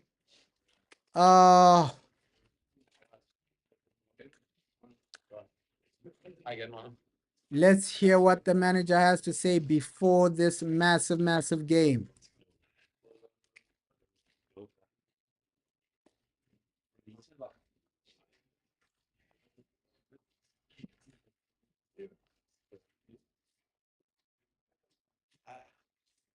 Come on, before this massive game, let me put the manager's interview. My my system is so slow, guys. Apologize for the slowness. The laptop is so slow, man. The laptop is so slow.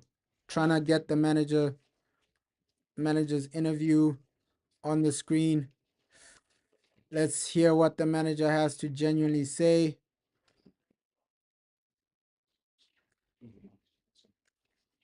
Guys, welcome to OT.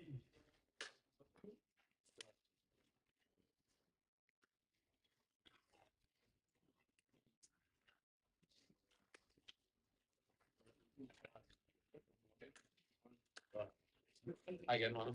Okay, let me just play it right now. This is what the manager has to say. Ruben Amorim, he's speaking right now. Let's hear what he genuinely has to say. Let's hear what he has. Another day back at Old Trafford again. These games seem to be coming thick and fast. The FA Cup, a slightly different competition. Are you looking forward to tonight? Oh, I want always to play in this stadium. I'm always trying to improve the team week by week. So I expect a good performance and a win. Some changes, including Patrick Dorgu making his debut for Manchester United. What have you seen in training this week that made you think that he was ready for a start? He did very well. He has space. He has the ability to play both sides. Is a great characteristic that can help us a lot, especially in the way we play the game. And all of them have to be prepared. So. He's ready to play. Of course, he's going to be a little bit anxious. This is a massive club, but we are going to help him, and we believe a lot in him. How much of your work this week has been around regaining some confidence and belief, as well as dealing with the technical stuff? Yes, but more than that, he's using all the details of the game. We watched the game in the last games. We have more time during the week to show the players, to teach them some things in training, and to understand that sometimes we suffer a goal and then we show them that sometimes the next 5 minutes are really confused. So we know where we want to improve, what kind of things we need to show them and to work on in training. With time, I expect to improve the team in that way. Rasmus Højlund comes back into the side. What are you expecting from him tonight? I think we need to use his pace. We need a striker to score goals. He can score goals. He needs confidence, but we need to improve our game to help the strikers also to score. So today is one more opportunity. We need to win and we need to improve our squad. Just finally, Hubert Grashik on the bench for you this evening. Is that due to injury? Hubert Grashik, the goalkeeper on the bench, is that due to injuries? Yes, of course we have some injuries and in that position, but this is the moments that we need to use our players from the academy, and they need to be ready to cope with the demand of the club. Thank you. Thank you very much. So that's what the manager has to say. And no information about Mason Mount. Mason Mount, he's still injured. No information of when he's going to return. No information of whether he's going to return this month. I don't think we'll see him this month. Maybe March. Maybe March. That's when Mason Mount will return. But the guy is still injured. Mason Mount is still out and injured, guys. So we've heard what the manager has to say, right? He sounds confident for this game. He's also explained that, hey, Altai Bindia, he's injured. That's why the academy goalkeeper is on the bench, right? The academy goalkeeper, he's on the bench because Altai Bindia has a knock. Altai Bindia, he's injured. So I didn't even expect Altai to get injured. How did he get injured? I wonder how long the injury is for Altai Bindia. But we've heard from the manager that, hey, that's why the academy goalkeeper is on the bench. Altai Bindia is out injured, but he sounds extremely confident for this game. He genuinely does sound extremely confident. Ruben Amorim, we just hope that, hey, you get over the line today. It's about winning the game. It's about actually winning, getting over the line, and just getting those 3 points. Oh, sorry, not those 3 points. Going to that next round, right? The next round is everything you need. FA Cup. If you can get to that next stage of the FA Cup, it's everything for Manchester United, man. It's everything, because that genuinely shows us that, hey, we're progressing. We're going to the next level, and it's about steady progression. Let's see if the team changes how they play because of Patrick Dogu. Maybe our style of play will improve. Maybe we'll create a bit more chances from the left wing back position. Let's see how Patrick Dogu performs today, because he's the main one to watch, right? A lot of fans, we can agree that, hey, Patrick Dogu, he's the main one to watch. He's the guy we're trying to watch today. He's the guy we're trying to see, okay, what does Patrick Dogu bring to the team? What does he actually bring to Manchester United? How will he take us to that next level? He's the guy we're actually watching today. Okay, why did Ruben Amorim want this guy so much? Yeah, what's so special about Patrick Dogu? That's what we're going to find out today. That's what we're genuinely going to find out today, because you can see Ruud van Nistelrooy back at OT. Ruud van Nistelrooy back at Old Trafford. A lot of the... And here, Lenny Yoro has also spoken. Let me play what Lenny Yoro has to say. Before the game, Lenny Yoro has also spoken. This is FA Cup. So let me play what the guy has to say. To win this cup, sorry. You look at your season, you're the holders, this club. It's a special competition. Yeah, of course, this is an important competition here in England. So we need to give everything to win this cup, sorry, and we are ready to fight. Good luck. Thank you very much. So that's Lenny Yoro speaking. What does the FA to the FA Cup, official FA Cup. So that's Lenny Yoro speaking. Let me play that again if people didn't hear that. Important competition here. What does the FA Cup represent? When you look at your season, you're the holders, this club. It's a special competition. Yeah, of course, this is an important competition here in England. So we need to give everything to win this cup, sorry, and we are ready to fight. Good luck. Thank you very much. So that's Lenny Yoro. That's Lenny Yoro. He's saying this is an important competition. We need to fight. We need to regain it. We won it that last season. We need to retain it. So he sounds confident as well. And he's obviously happy that he's playing this game, right? Lenny Yoro, he's obviously happy that, hey, he's playing this game. He has an opportunity to play this game. He has an opportunity to start this game.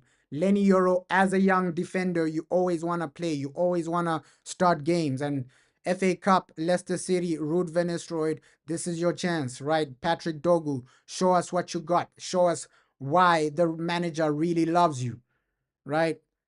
All of these players, I want them to perform, man. I genuinely want them to perform. Now, I'm not gonna show them the match on the thing, bro. There's copyright on that, bro. There is genuine copyright there, bro. The FA Cup has a lot of copyright, bro. But right now, we're almost there, man. We are almost there. FA Cup. We've heard what the manager has to say. He sounds confident. Lenny Euro sounds confident. Ruud van Nistelrooy, we heard what he had to say earlier on. He sounds confident. So a lot of people going into this game are confident. Let's see who actually does their job. I'm a bit disappointed that hey, Toby Collier, he's not starting, but let's hope we see him second half, right? Because Toby, he's somebody that you can genuinely bring in into the game. And let me show the official formation. Looks like it is Kobe Mano in that number 10 position, right? Patrick Dogu as the left wing back. We expected that. Let me show the official formation on the screen. Official Google formation on the screen for people to genuinely see this. My laptop is so slow, just bear with me, but let me put this official formation for people to see this, man. We're almost starting the game. And it's a massive game for us. Massive game for us, man. All we want to see is United win.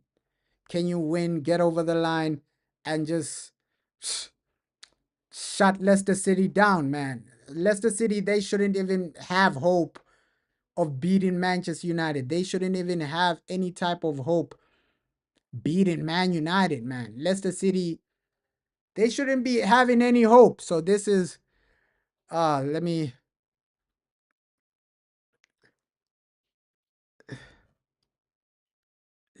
actually edit that.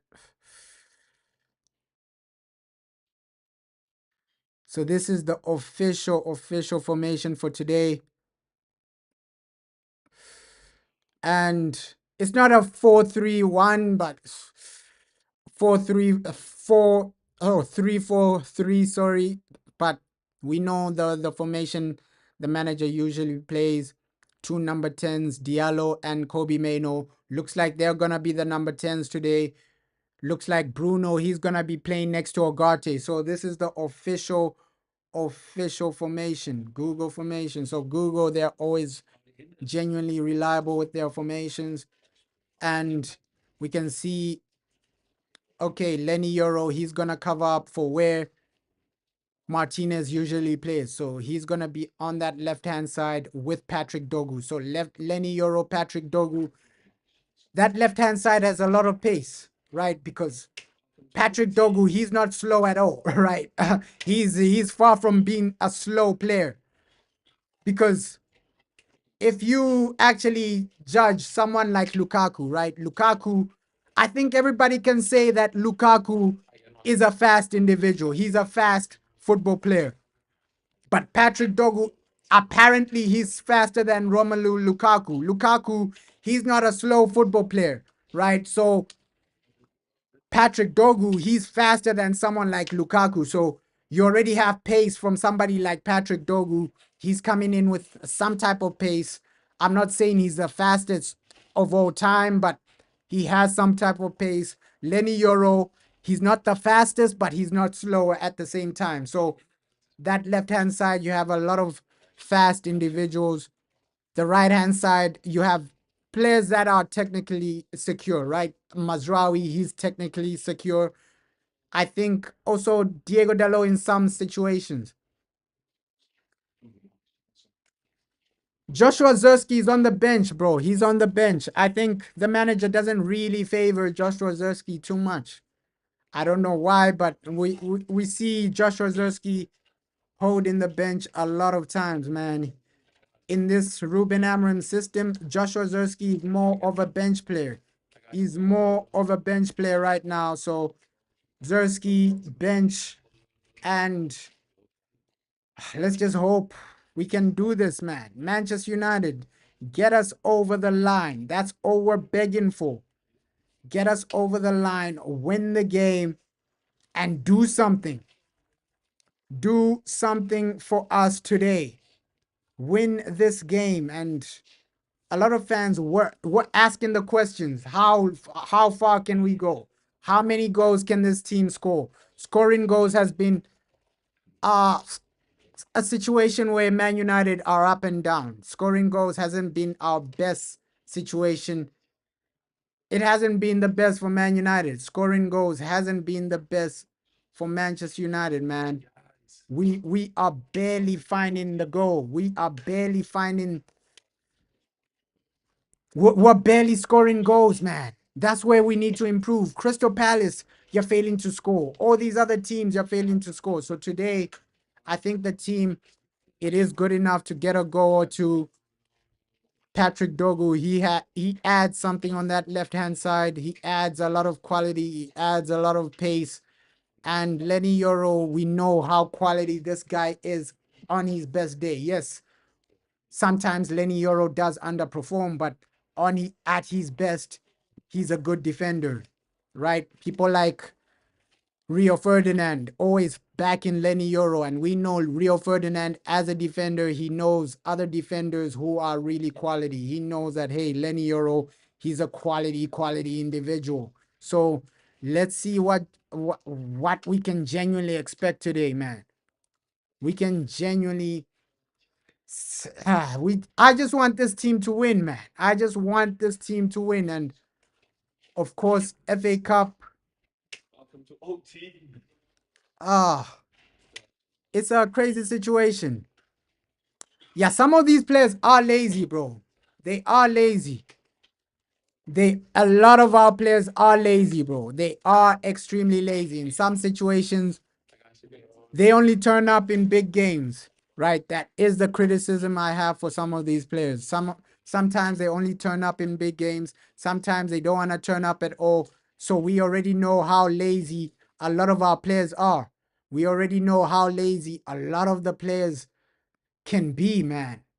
We hope that, hey, you can turn up week in, week out, but we already know that, hey, in the summer you need new attacking players. You need some fresh legs into the team, because next season you can't go into next season with the same team, right? Our Premier League season is already over, done and dusted, man. Let's just hope that we can do something in Europa and FA Cup. That's the only thing I'm praying for. Europa League, FA Cup, that's the only thing I'm genuinely praying for, because I already know Premier League is done and dusted, and a lot of who are already out of the Carabao Cup. If we get knocked out of the FA Cup, we only have Europa, and Europa League, your next game might be Real Sociedad, and that's not gonna be easy, man. Right? Those guys are not a joke. Those guys are genuinely not a joke. So probably realistically, the only trophy you have is probably the FA Cup, Europa League. But Europa League, you have a difficult game, right? We're gonna cover that game, but hey, that's gonna be hard. That's gonna be one of our hardest game yet, because that game against Real Sociedad is not gonna be a joke, man. Europa League is not gonna be a joke, but right now it's a good team. I expect these guys to put Leicester City away. We saw the Leicester City team as well. I expect these guys to put Leicester City away, man. Put Leicester City away. Leicester City shouldn't even be speaking to a club like Manchester United. These guys, majority of your players are championship players. So Leicester City, you should be able to get these guys out of the way, man. Guys like Justin, right? Ndidi, he's a good player, but the rest of the Leicester City team, it's average, man. You should be able to get over the line against Leicester City. They have an average team. You should be able to win this. You should be able to get the 3 points. And United, just get into a rhythm of winning games, right? Get into that rhythm of winning game after game after game. That's the only thing we're begging for from Manchester United. Get into that rhythm, that winning run, right? Get in, get yourselves into a situation where you're winning on a regular basis. You're winning regularly, right? Every single match should be, you should have the mindset of, okay, we need to win. Okay, we need to get over the line. Okay, we need to do this. That should be the mindset from Manchester United. But right now, come on, guys. Come on. Come on, United, man. We need this. We need this. We need the FA Cup. Just retain some type of silverware. Season has been below average. This is probably the worst season ever, right? We're in the bottom half of the table. We're barely performing. We're conceding so many goals, -6 goal difference. The least we can do is finish with a trophy, and the FA Cup is where you need to start and begin, man. Start and begin. Bruno Fernandes, captain for today. He's always playing. We always expected him to play. But the performance, that's the thing a lot of fans are asking for. Just have a better performance than you had yesterday. Just have a better performance than you had last week against Crystal Palace. That Crystal Palace performance, it was below average, man. You're getting beaten 2-0 at home by Crystal Palace. That was below average. And a lot of fans, they're going to lose their heads if we lose another game at home. If we fail to win the FA Cup, the FA Cup game against Leicester City. If we fail today, a lot of fans will lose their head. That's why, as United, you need to keep that winning run going. We've seen the manager; he's smiling before the game. We see the players; they're smiling before the game. So it's up to you, United. Andre Onana, no mistakes today, brother. Andre Onana, Bruno Fernandes, brother. We need a massive performance from you. Attack, especially the attack. We need these guys to turn up with a goal or an assist. We need you to turn up, right?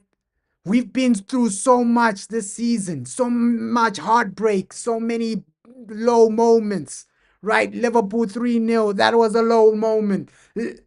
Tottenham 3-0, that was another low moment. Losing to Crystal Palace at home, that was a low moment. So we need to actually build some type of consistencies, because this season we've been through so many low moments. 3-0 to Liverpool, 3-0 to Tottenham. We've been sacrificed so many times this season. And this season, this is the most we've lost at Old Trafford this season, right? Record-wise, this is the most we've lost at home in a season. So it hasn't been a great season. The least you can do is end it with a trophy like the FA Cup, a trophy like the Europa League. Because Premier League, it's been below average, man. We're in the bottom half of the table. We're closer to relegation. It's been below average, and just give the fans a good performance. That's all we're begging for. Good performance, some good goals, some consistency. That's all we're asking for right now, right? Give people some consistency.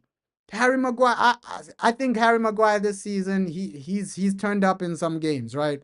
I'll give him some lenience and say, hey, Harry Maguire, you have turned up in some games. In some games, he has turned up. Guys like Mazraoui, these guys have been the better players, right? Mazraoui, he's been a better player. Ugarte, he's been the better player. Amad Diallo, he's been a better player. He's turned up with some goals. He's turned up with some performances, right? Ugarte, he's been a better players. But the other players, I'm asking you guys to just step up, right? We're asking you guys to just step up, right? Get some goals. Teams like Leicester City, you should be dominating for 90 minutes. I think Crystal Palace, that was a new low for the Crystal Palace game. That was a new low, because you losing 2-0 at home to Palace, that was a new low. That was a new low. And our next game, if you lose this, our next game is Tottenham. So we can realistically be thinking about 3 back-to-back defeats. That's something you need to prevent. Stay in the FA Cup. keep yourselves motivated for a trophy, because being in competitions like FA Cup, it motivates you. Now you know that, hey, our season isn't completely over. We still have Europa. We still have the FA Cup. We saw the season when Ole Gunnar Solskjaer got fired, right? We were out of every competition, and we saw how the team was playing. We saw how the team was playing under Ralph Ragnick. They lacked motivation because you're already out of every other competition. Right now, you should stay in cup competitions like the FA Cup. It gives you some type of motivation, to keep going, to keep playing, to keep performing. Because if you get knocked out of the FA Cup, if you get knocked out of the Europa League, then your season is over. You're playing for pretty much nothing. It'll be back to the situation we were in under Ralph Ragnick, where first team players don't want to perform. Now you have to go to academy players like Anthony Alanga. So it's going to be a long season for us. It's going to be genuinely a long season if we get knocked out of the FA Cup. This is a competition. You have to tackle it. You have to win. You have to perform. You have to get the points over the line, man. That's all I can say. Getting the points over the line. FA Cup. This is your competition. This is your competition, man. We can do this. But it starts today. Yes, I love Ruud van Nistelrooy, but I love Manchester United more, man. We gotta do this and win convincingly. A 3-4-0. That's what the people want to see. The people want to see you outplay Ruud van Nistelrooy. The people want to see you destroy Leicester City. That's what the people want. They want a 3-0, a 4-0. That's the perfect scenario for today. But we know with Man United, there's no perfect scenario. You can never rely on these guys 100% because Crystal Palace, that was below average. You're losing 2-0 to Palace? Come on. So today, it's about performance and also goals. It's about taking yourselves to the next level. And these are situations you need to reach as a club. Okay, consistency. Okay, we need more goals. Okay, individual performances as well, right? Because there's some players that have been below average. Our two strikers, Zirkzee and Højlund, this season hasn't been the best for you. That's why a lot of fans, they're praying for a new striker. These are the moments you need to take as the main strikers. These are the moments you need to take as Man United players, right? Moments like this show the world that, hey, I'm ready. Show the world that, hey, I'm meant to be at Manchester United. Because if you're the striker of Man United, you need to be performing week in, week out. Even attacking players. I'm not just putting this down to Rasmus Højlund or Joshua Zirkzee. I'm not just putting it down to two players. Yes, Rasmus and Zirkzee haven't been great. But the whole team, this is a message for the whole team. You gotta be consistent. You gotta be turning up, right? This is not just a message for Højlund and Zirkzee. No, it's the whole team. Diego Dalot, week in, week out, we want to see you perform, right? The whole team, just give us something to celebrate, man.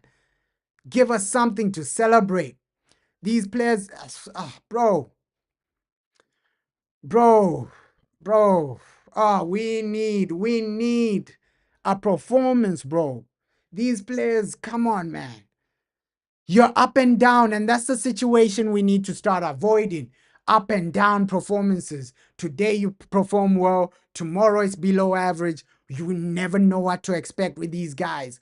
We never know what to expect. And I'm just begging, I'm just really begging that, hey, we get that early goal, because we know as Man United, if you don't score first half, second, it's going to be the same situation as Crystal Palace.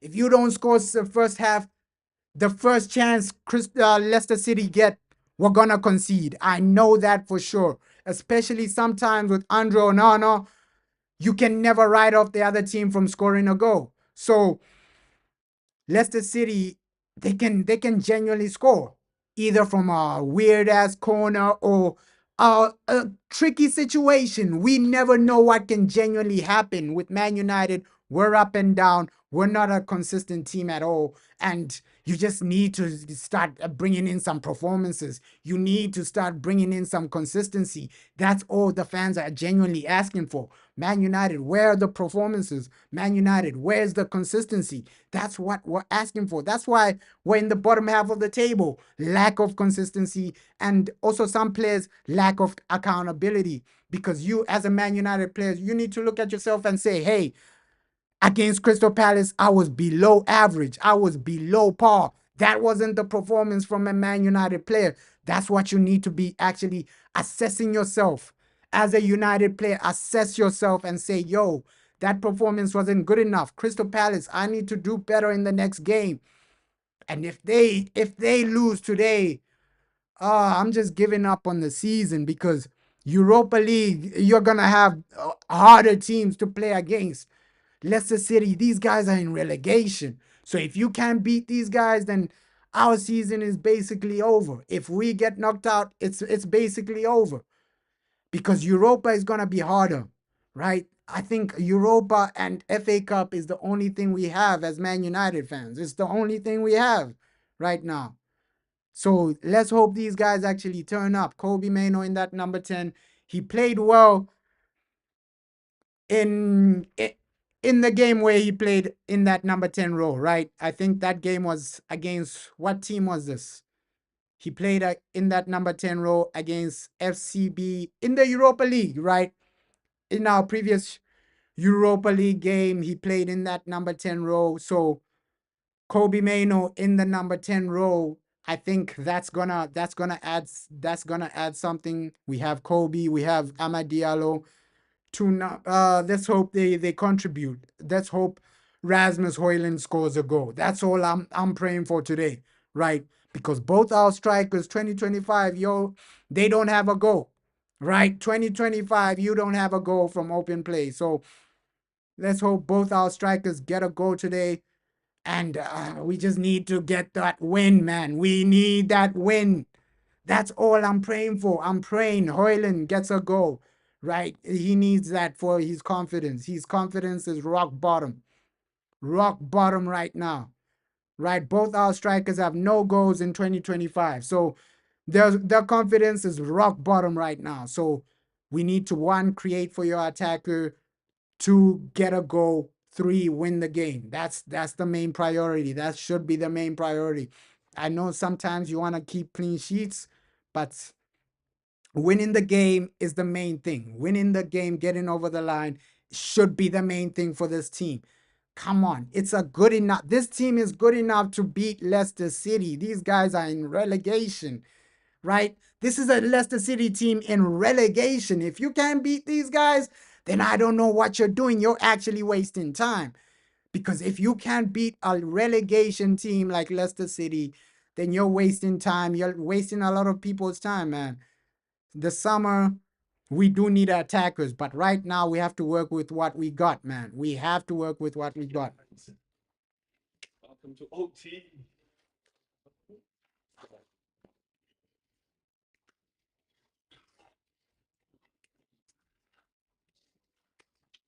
Come on, United. We gotta work with what we got. Oh, 10 minutes until the game, man. 10 minutes until the game.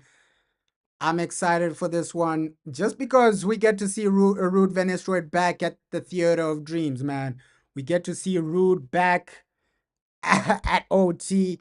And Leicester City, hey, you can never write off any team, right? That's what we keep learning as Manchester. You can never write off any team, especially if they are a Premier League team. So we can go into this game confident, but there've been a lot of games where we went in confident and lost, right? Crystal Palace, we were confident but still lost. Bro, I'm in the same situation as you, bro. I don't trust our players. No matter how bad the opponent is. That's why I'm saying you can never write off any team, because our team is it's below average as well. So our team is unreliable. So that's why I'm saying here we can never truly write off any other team because our team as well, I can't trust us.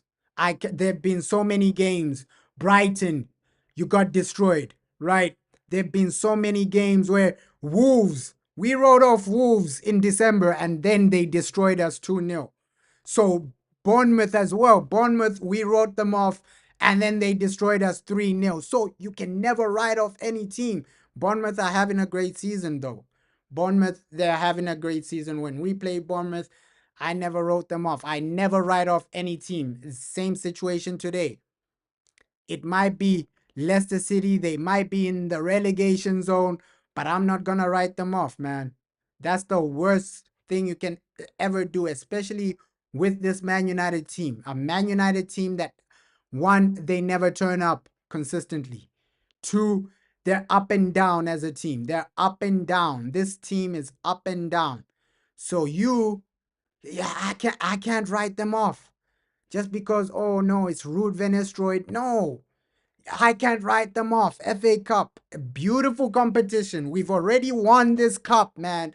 We've already lifted this cup. Last season, we were smiling, lifting this cup. Let's hope we can do the same this season, man. That's the main goal for this season. We lift at least one trophy.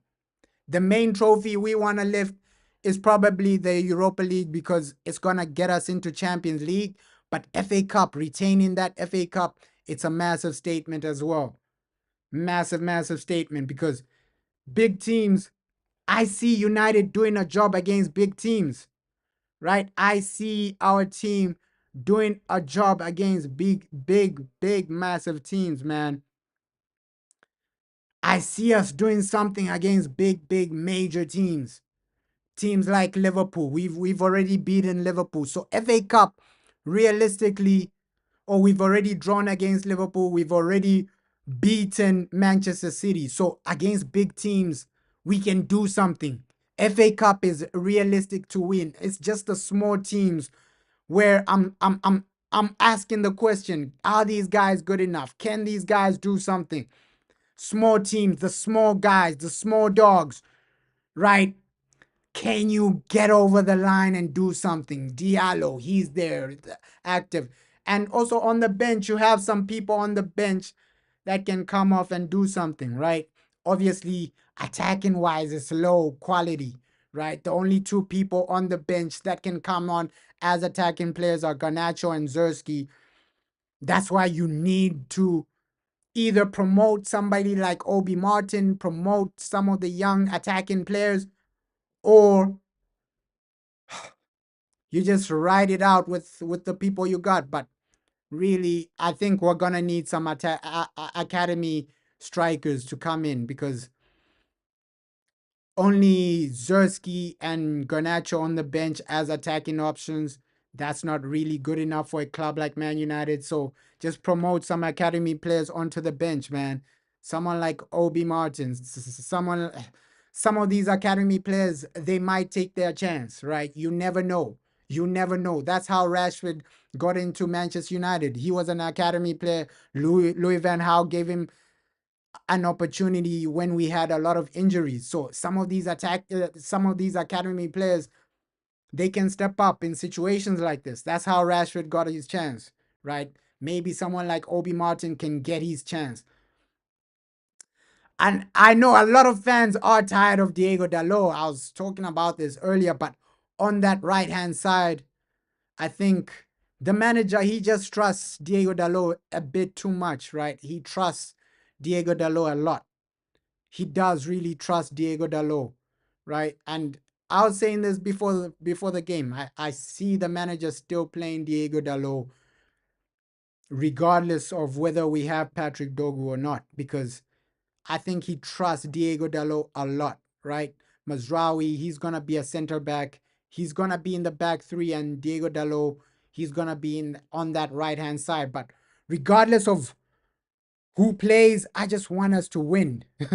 I just want us to win. I know, hey, Diego Dalot, he's not really the best player out there. Let's just hope he does a job today, man.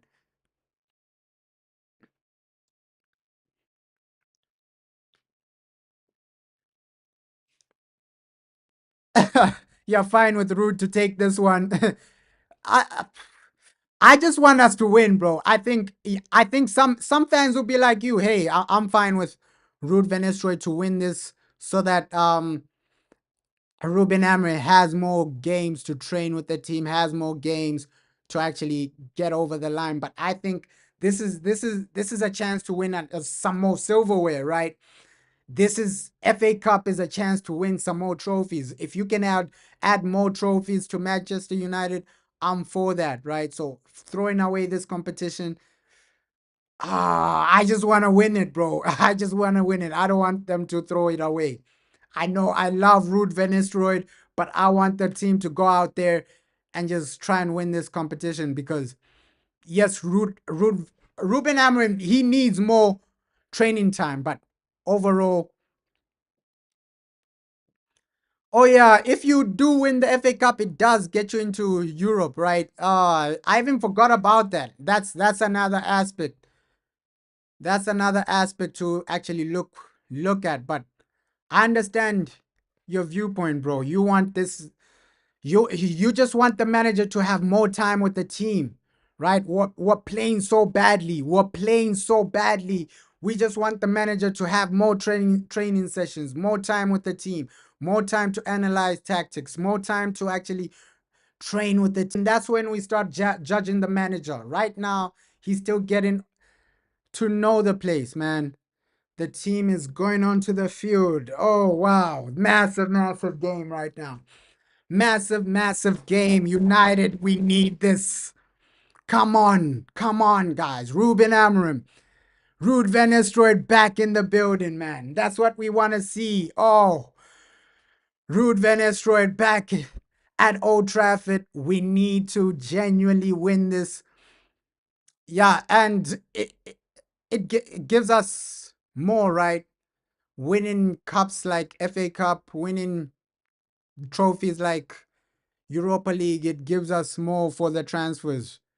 It ups the budget as well. So, guys, just try and get over the line, man. Just try and get over the line. You got this. Ruud van Nistelrooy, I love you, but today it's about the win, Man United, man. We genuinely need this. Come on, an early goal, and that's what we lack a lot, right? Destroying the opponents early. That's what we lack a lot, Man United. That's what we lack a lot. We lack the ability to destroy opponents early, to destroy and end a game early. That's what we need to add as Manchester United. Come on, this is a big game. Big game. Ruud van Nistelrooy in the building, man. You can see the fans are out there shouting Ruud van Nistelrooy. Come on, man. Massive game for Manchester United. Can we get over the line? I hope so. Praying that we get to the next round. It's nothing personal, Ruud van Nistelrooy. I just want Man United to perform. Nothing personal with Ruud van Nistelrooy. Nothing personal with my manager, Ruud. Right? We know that, hey, Ruud, we all want this man to perform. Nothing personal with Ruud van Nistelrooy. This doesn't mean that, hey, I hate Ruud van Nistelrooy. I just want Man United to get over the line. And we can see that, hey, the formation for the Google formation was right. Kobe Mainoo is in that number 10 role. Amad Diallo. So the Google formations are always spot on, guys. The Google formations are always spot on. And let's just get over the line right now. Google formation, that's a formation that's always spot on, always on point. And we can see a really good formation for Leicester City, man. These are guys that will cause us problems, especially on the counterattacks, corners, things like that. Leicester City will be a massive problem. But right now, guys, just get over the line, guys. Please. Every team we play against scares me because with United, you can never rely on this team to be consistent, man.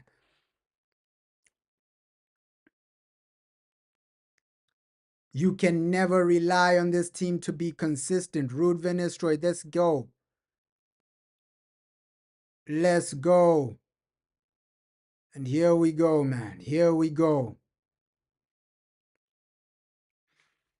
Here we go, man. FA Cup. Showtime, man. Showtime. Showtime. Showtime. Showtime. Win this game. Get over the line. You got this, United. You got this. Oh, we got this, man. We got this. Weird start, though. Weird start, but come on. First 10 minutes, just avoid conceding. Avoid conceding the whole game, right? But at least first half, give us a goal, right? We saw in the previous game, you failed to score against Crystal Palace. This game, first half, just give us a goal. Give us something we can genuinely smile about. Patrick Dorgu, man. That's what we want to see, right? First time touching the ball. Patrick Dorgu, come on. Oh, it's a good team today, man. Rasmus, we need you. We need you to perform today. We need a goal from you. Looks like he is on the right, Patrick. He is on the right. Diego is on that left-hand side. Patrick Dorgu is on that right-hand side, man. Oof. So the manager switched it up.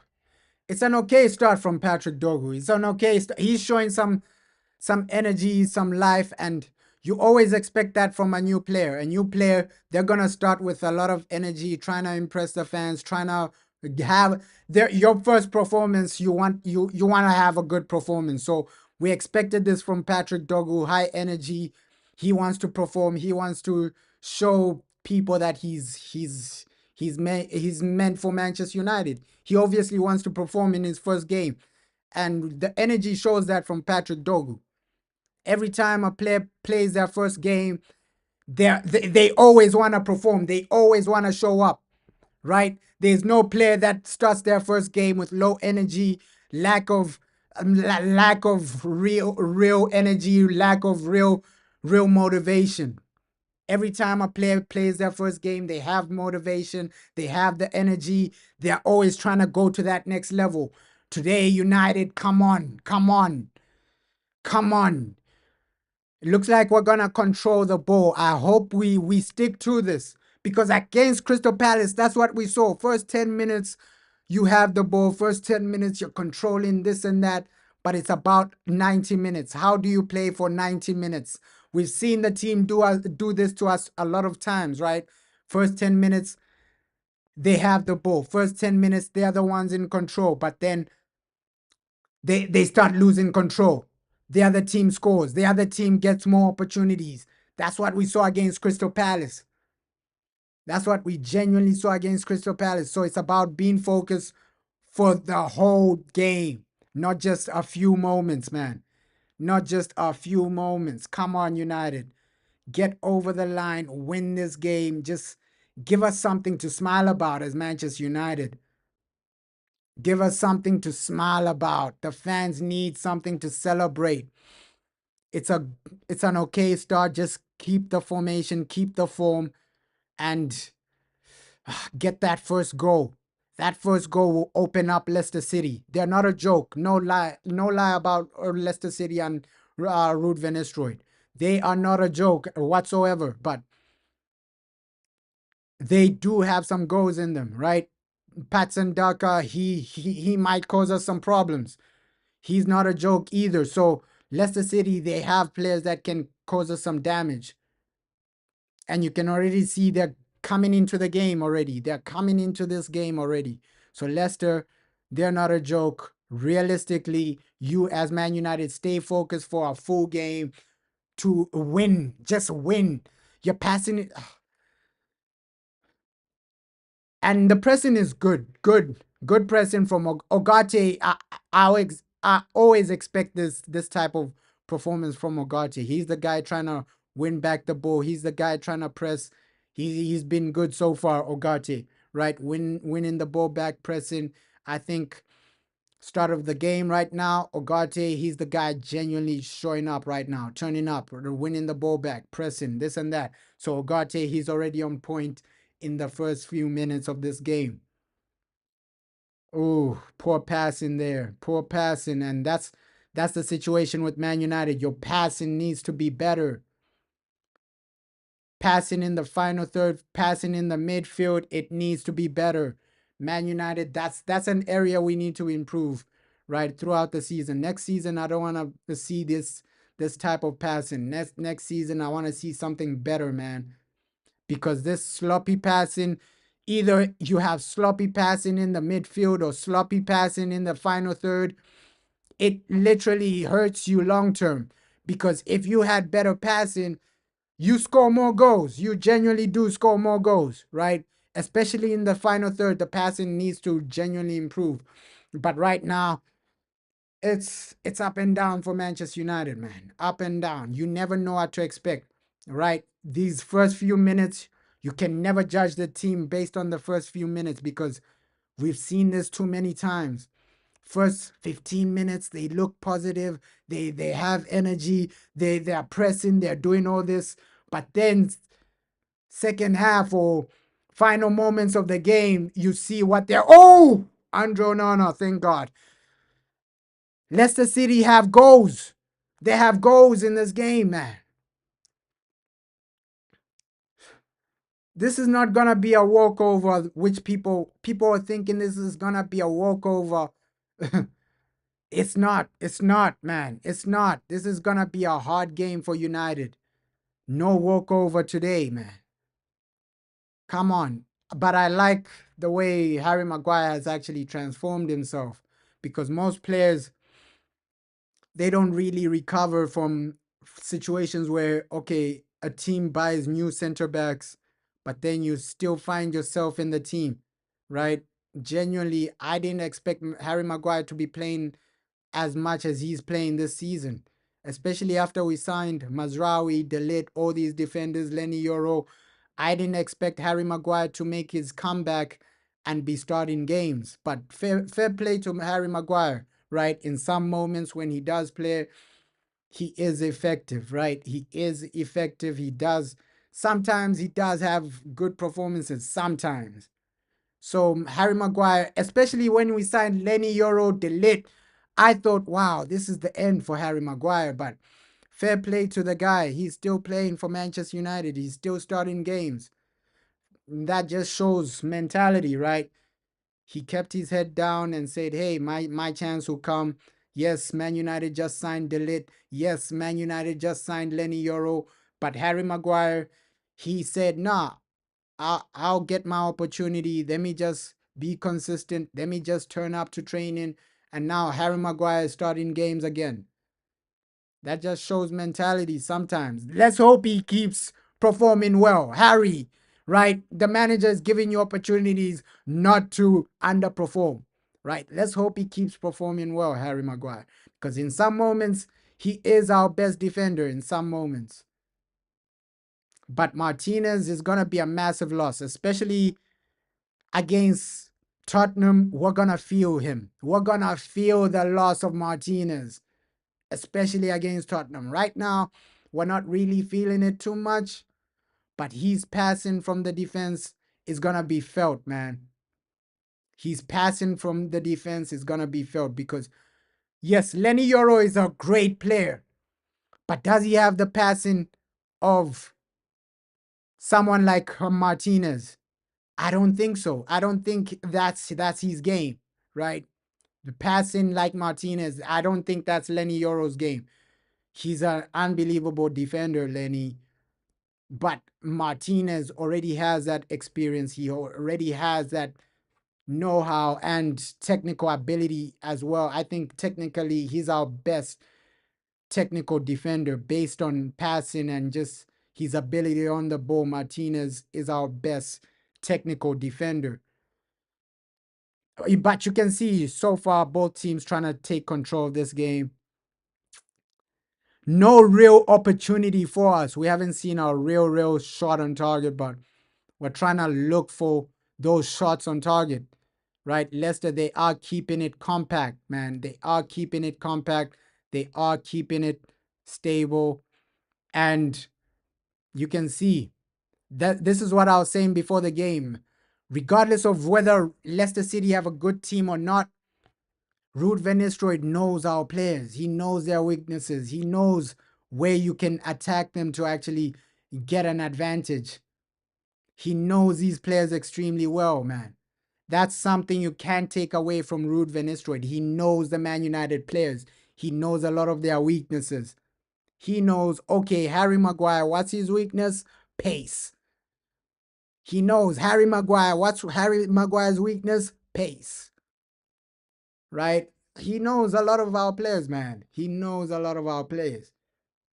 Okay, he also knows our strikers. Rasmus Højlund, what's his weakness? Ruud van Nistelrooy knows all that. He knows all that. Let's hope we can get a goal at least before halftime, because the situation of Man United struggling to get a goal, struggling to get over the line. By halftime, you should be in a situation, in a position where you are controlling majority of the game with at least 1 or 2 goals, man. Be in a comfortable situation. Halftime, at least get a goal by halftime.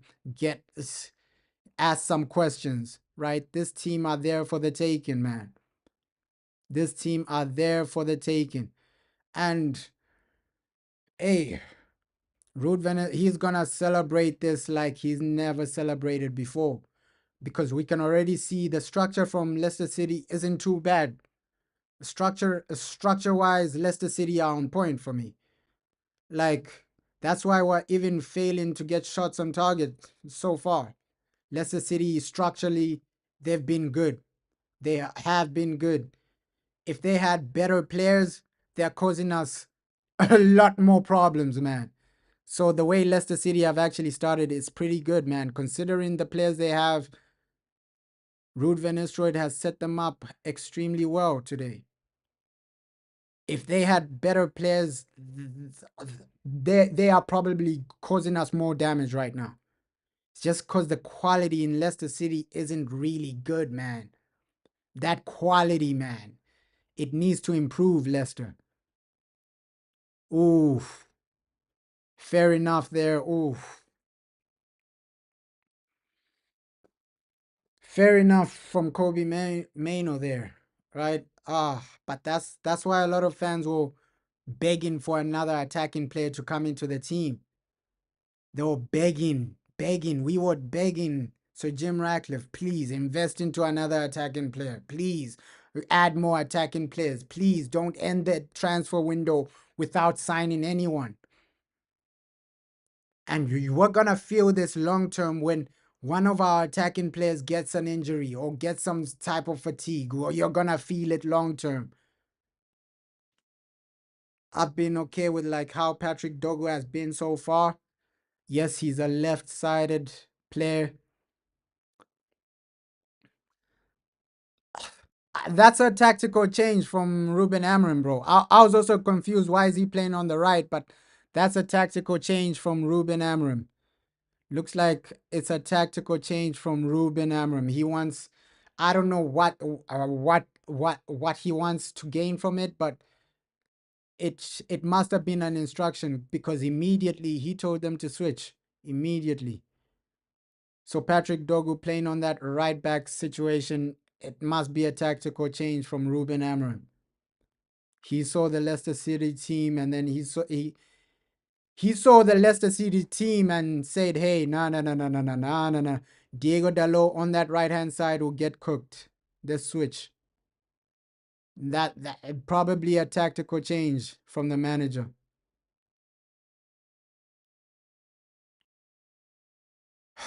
Come on. It's a 50-50 game, man. No team has been overly dominant. Leicester City, they look a bit comfortable, but we need to start getting shots on target immediately, because this is just reminding me of the Crystal Palace game, right? You go into the game underestimating the opponent, and then they shock you. They genuinely shock you. Patrick Dogu, he's been okay, man. He's been okay. Let's see how he does for the whole game. The whole game. Considering that, hey, he's a guy that's used to playing on the left-hand side. He's been okay on the right, man. He's been okay on the right. Come on. Let's just deliver something. Ooh, ooh, ooh. This is way better than I expected from Leicester City. Way, way better. Way, way better. So compact right now. Ruud van Nistelrooy, he's doing what he did at Manchester United. Just keeping it simple, keeping it compact, setting the team compact, keeping it simple. I'm not saying Ruud van Nistelrooy is world class. I'm just saying the guy's just keeping it simple. You can see how compact Leicester City are right now. Ruud van Nistelrooy is just doing what he was doing at Manchester United. And if you give this guy better players, he does something, man. He genuinely does something, Ruud. Because he keeps it simple as a manager. Some managers overcomplicate things, right? Some managers overcomplicate things. Ruud van Nistelrooy, he keeps it simple, man. And you can see fundamentally they're comfortable, Leicester City. We haven't really caused them any issues offensively, right? Their keeper is still relaxing in this game. So Ruud van Nistelrooy, he'll be happy with the first few minutes from his team. They're compact, they're keeping it simple, they're defending well in some moments, passing it well in some moments. So Ruud van Nistelrooy, he's gonna be extremely happy with how his team is keeping it simple right now. They're not overcommitting, they're not doing ridiculous things. Ruud van Nistelrooy is gonna be satisfied with this, man. He's gonna be satisfied. And yes, a lot of people, they say, hey, he's a horrible manager, this and that. But I think it's just the players, man. The Leicester City players, that's why they fired their previous manager. It's down to the players, man. It's down to the players. Leicester City fired their previous manager because, hey, nice, nice. And that's the speed I was talking about from Patrick. Oh, my God. Great run, but the pass wasn't there. Patrick Dogu, that's the speed we're talking about. This guy does have pace. This guy does have pace. This guy does have pace, and people are seeing his pace right now, Patrick Dogu. People are I was saying this before the game. That's one of the attributes this guy has. He has pace, Patrick Dogu. He has pace. That's one of his attributes. But there you just had to keep it simple and just pass it better. But the pace is there from the guy. Patrick Dogu got pace. He has pace, man. That's something the guy does have, right? You can't question Patrick Dogu with his pace. That's one thing I was saying. Hey, from what I've been seeing a bit, looking into Patrick Dogu, the pace is what he has. The guy is fast. And he's also physical as well, right? It's not only pace, physicality as well. Patrick Dogu got some physicality. And those are the types of players Ruben Amorim actually likes. Pace with some type of physical attributes. So Patrick Dogu, he has both pace and power, man. He's a PNP guy.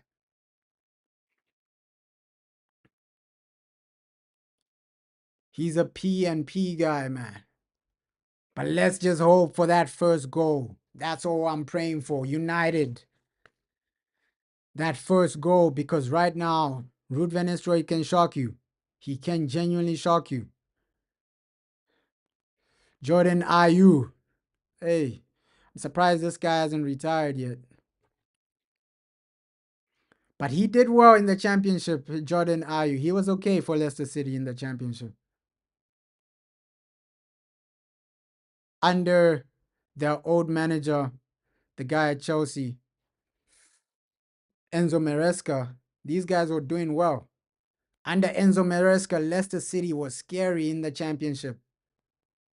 Think that's why Chelsea signed him as a manager.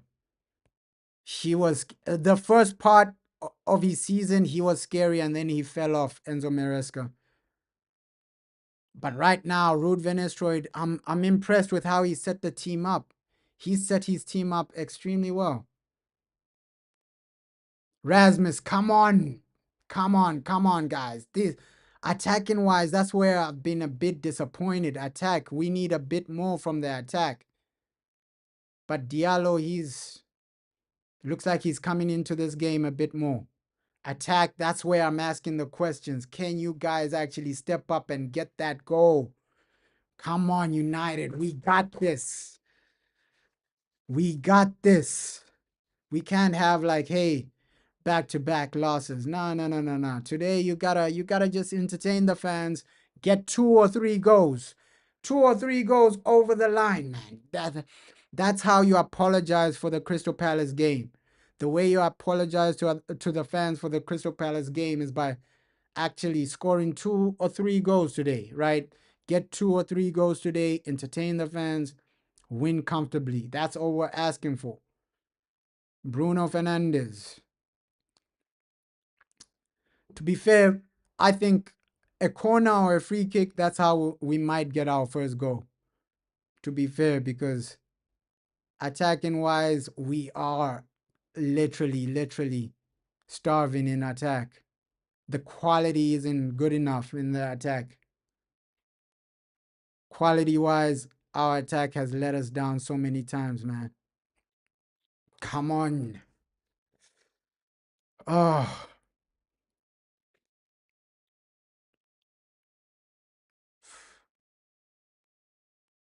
We just need to get over the line. Bruno. Better corners from United. That's all we're begging for. At least better corner situations, better corners. You are in a position where you can genuinely. Ooh. That's what I'm saying. Corners need to improve, man. The corners need to improve from United. Sometimes you're failing to beat the first man. Sometimes, that situation needs to improve, man. Corners, even final shots. Patrick Dogu trying to hit it, but hey, we need to improve in those situations, man. But Ahmad, you can see he's been active. From all our attacking players, Ahmad has been the most active, the most threatening. Yes, he hasn't really gotten a goal or an assist yet, but you can see the intent from Ahmad. He's the guy you're seeing the most from all our attacking players, right? Oof. Come on.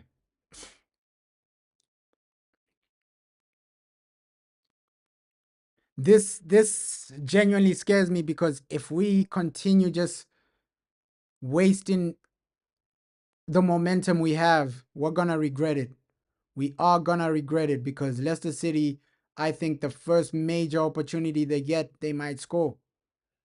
So you gotta take your chances, take your momentum, because we've seen this too many times with Man United. You have good momentum, you have good possession, you have the ball in good areas sometimes, but you don't capitalize in the final third. You don't capitalize with better passing in the final third, better opportunities in the final third. That's all we're asking for right now. Right? That's where you genuinely need to capitalize. As Manchester United, capitalize in the final third. Capitalize with a goal or an assist early on, right? It's great having the ball. It's great pressing and all this, that, but the main thing is scoring goals. This is a lesson you need to learn, Man United. It looks like we haven't learned our lesson. We keep forgetting our lesson. Scoring goals, getting over the line. That should be your main priority. Because too many times where teams come to Old Trafford, or we go to teams and we fail to score when we have the momentum. So you got to be scoring when you still have that momentum, man. Come on, United. It's been okay, but I'm not going to be positive until you get that first goal. Because too many times This team has sold us a dream. Against Crystal Palace, first 20 minutes, it was good. And then Crystal Palace ended up winning the game. Crystal Palace ended up embarrassing you. So we've seen too many situations where Man United, first few minutes, you have some type of momentum, you have some type of chances, you have a lot of the possession as well. But what do you do with that? That's the main question. What do you do when you have the momentum? What do you do when you have the ball? Because we saw Crystal Palace, the moment they got that momentum, the moment they got the ball, they scored. So too many times, Man United, you're wasting momentum, you're wasting possession. But it's an okay start for me. It's an okay start. All we need is a goal, man. I'm gonna celebrate like crazy if we get that goal. Not because I hate Ruud Van Nistelrooy, just because I love Man United, man. Come on, United, we need this. We need this. Get us over the line, man. Ooh. I don't know how people will rate Patrick Dogu's first half performance. He's been active though. He's been active, Patrick Dogu, right? He's showing up for the ball. You can see him literally getting the ball a few times, man, a few times, or keeping the ball on that right hand side.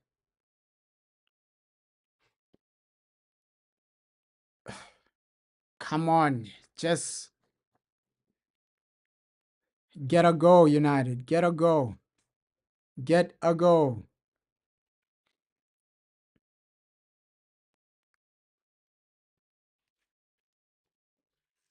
Get a goal. Looks like Ruben, he wants to keep Diego Dalot on that left hand side, right? I don't know why, but looks like that's the main thing. We might see Diego Dalot play more on that left hand side. I thought Patrick Dogu was coming in for that left hand side, but looks like Diego Dalot will be playing on that left hand side a bit more. A bit more, man. But hey, I have to give Ruud Van Nistelrooy some credit. His team is structured extremely well right now. Right, the structure from Leicester City, it's really good. That's why our chances have been limited right now. Our chances extremely. Yes, our attack is weak. Our attack is weak. That's why we're barely getting one-on-one opportunities. We're barely getting clear-cut chances, clear-cut opportunities. But also the way Ruud Van Nistelrooy has set up his team, it's extremely structured, man. Keeping it simple, keeping it organized. Credit to Ruud Van Nistelrooy, man. Credit to Ruud. If he had better players, he's in a better situation as Leicester City manager. And he tried to loan out Toby Collier, right? We saw some reports that, hey, Ruud Van Nistelrooy wants to loan out Toby Collier for Leicester City. That would have been a great move for them. Imagine Toby Collier next to Wilfred Ndidi. That would be a proper midfield, though. Because Wilfred Ndidi, this guy is really good recovering the ball and intercepting as well. So him and Toby Collier, that would have been a good midfield. That would have been a great midfield for Ruud Van Nistelrooy, man.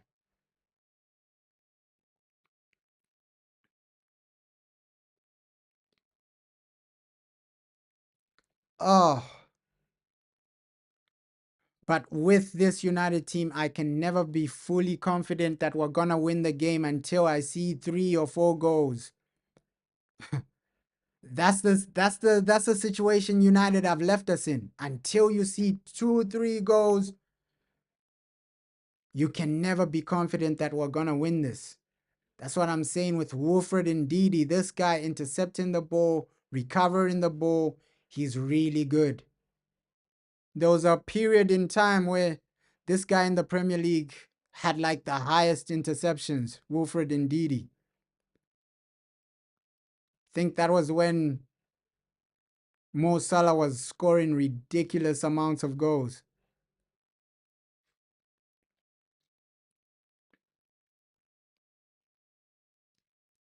Oof.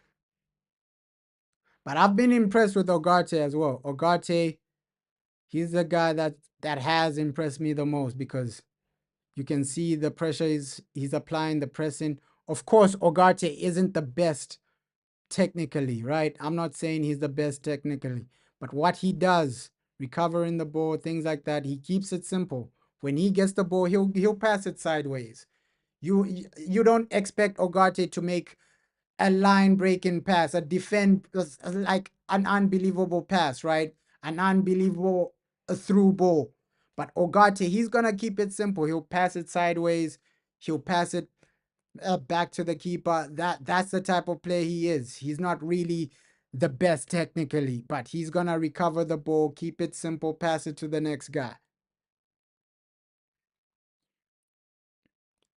But genuinely, you can see that hey, attack.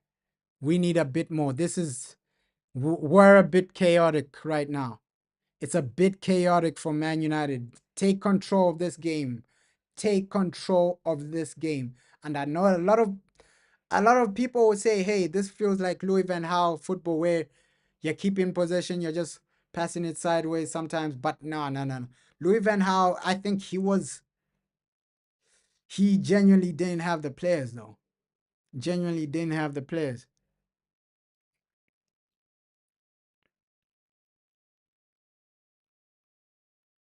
This team is way better than the team we had under Louis van Gaal. I can say that for sure. Because under Louis van Gaal, you had what? Smalling, Chris Smalling, Phil Jones. Corners, you gotta be careful, man. That was a wake-up call there from the team that, hey, Leicester City can get something from a corner.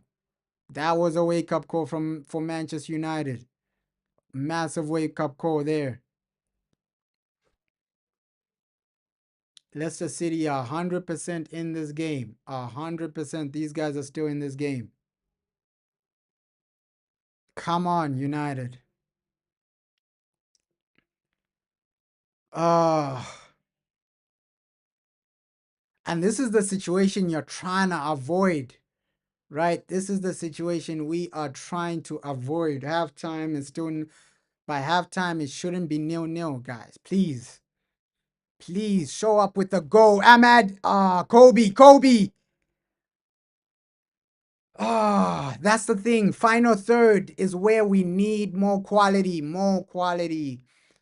Final third, you need to be a bit more decisive, man. The passing needs to improve in the final third. Ugarte has been our best player so far. I can't even refuse that fact. Sad to say that Ugarte has been our best player. You can see Leicester City are in this game, man. A lot of people thought we'll overly dominate these guys. It's going to be a walkover. By halftime, it's going to be 4-0 or something like that. But nah, Leicester City, Ruud van Nistelrooy is a good manager. He just needs better players. He just needs better players. That's what I'm saying right here, right now. And people can see that what I was saying before the game. Ruud van Nistelrooy is not a walkover. He's not a walkover. If this man had better players, he's doing something. He's knocking on the door for like 13th, 14th place. But right now, he's only in relegation because his players are so bad. He has championship players. He genuinely has championship players, Ruud van Nistelrooy. Soon, I just wish he went to a club that had better players so that people can see that hey, he's not a complete bum. Oh, United, man. Same situation with Manchester United, failing to get the first goal in the first half. And I'm not even surprised right now. We're only passing it sideways currently, man. This is a bit embarrassing considering the team we're playing. Leicester City. These players are below this Leicester City team. These are championship players, man. The only players you can take from this team, probably maybe Wilfred Ndidi, maybe Patson Daka, but other players, these other players, they're championship level, man. They're championship level. Leicester City are championship level, man. For you to be failing to score in the first 35 minutes, it's below average. For you to fail to get a goal in the first 35 minutes, in the first 35, 36 minutes, it's a bit embarrassing. It's a bit embarrassing because these are championship level players. And that's why people were panicking when we didn't bring in attacking players. This is on Sir Jim Ratcliffe as well. Why aren't you bringing in attacking players? You can see offensively, Man United are weak. Offensively, Man United are weak, right? And we need to take control of this game a bit more, man. You can see Leicester City are comfortable right now. They're getting a bit too comfortable right now. Oh, it's a bit embarrassing, man. This is a bit embarrassing. That Leicester City, a championship level team, these guys are in relegation. You're failing to cut these guys open. Come on, United. Give the people something.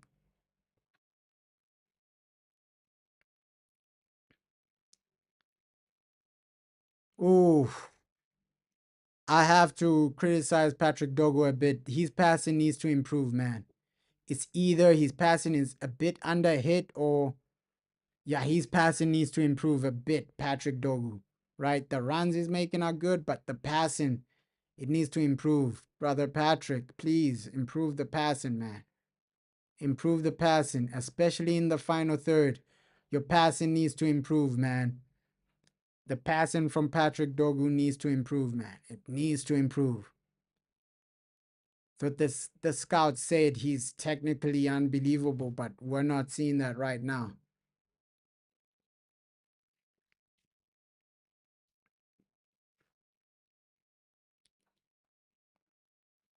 Oh, and United fans are getting impatient with this, right? You can't keep selling a dream to Manchester United fans.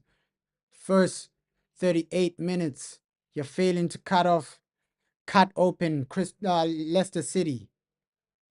This feels like the Crystal Palace game. This genuinely feels like the Crystal Palace game, except for Leicester City have less quality, right? That's the only difference. This feels like the Crystal Palace game. Except that, hey, Crystal Palace had more quality. That's why they were able to score 2 goals. And that's why I never wrote these guys off. I never wrote off Leicester City. You can see in some moments, they look comfortable. They're looking, passing it comfortably, passing it well. Look at this, man. Oh, we need to do better as a team. Take control. The midfield is letting us down, taking control of the game. Even attacking moments in the final third, we're letting ourselves down. Oh, if Leicester City had more quality, this would have been a worse match to witness, man. Just because these guys are so bad. So bad. Leicester City, even when they're attacking, I know that, hey, these guys are so bad. We can still have some breathing space, but there's only so long you can defend for. There's only so long you can accept poor performances like this, man. It's another below average performance just considering the team we're playing against. Considering the quality we're playing against. Leicester City, a team with relegation players. These guys are in the relegation zone. And they're keeping it simple, keeping it compact against you. You're failing to cut them open. You're failing to get a goal. It's almost halftime and you're failing to get a goal in 45 minutes against Leicester City. Let's hope we get a goal. There's still some time before halftime, but it's embarrassing that you're failing to get a goal against Leicester City. These guys have negative 28 goal difference. Negative 28. So they're conceding goals on a daily basis, man.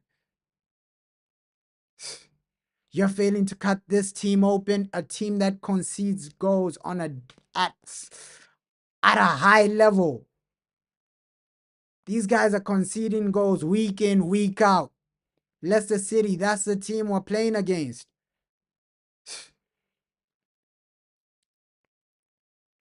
Negative 28 goal difference or something like that. Leicester City, this is the team we're playing against. Right? Teams are scoring against these guys 3-4-0. You're failing to cut them open. That just shows you how poor we've been this season. This game shows you that, hey, we still have a long way to go. Because even if we win this, the first half is an eye-opener, man. It's an eye-opener for Manchester United. This first half is a massive eye-opener because it shows you that, hey, long-term, you got something to work on.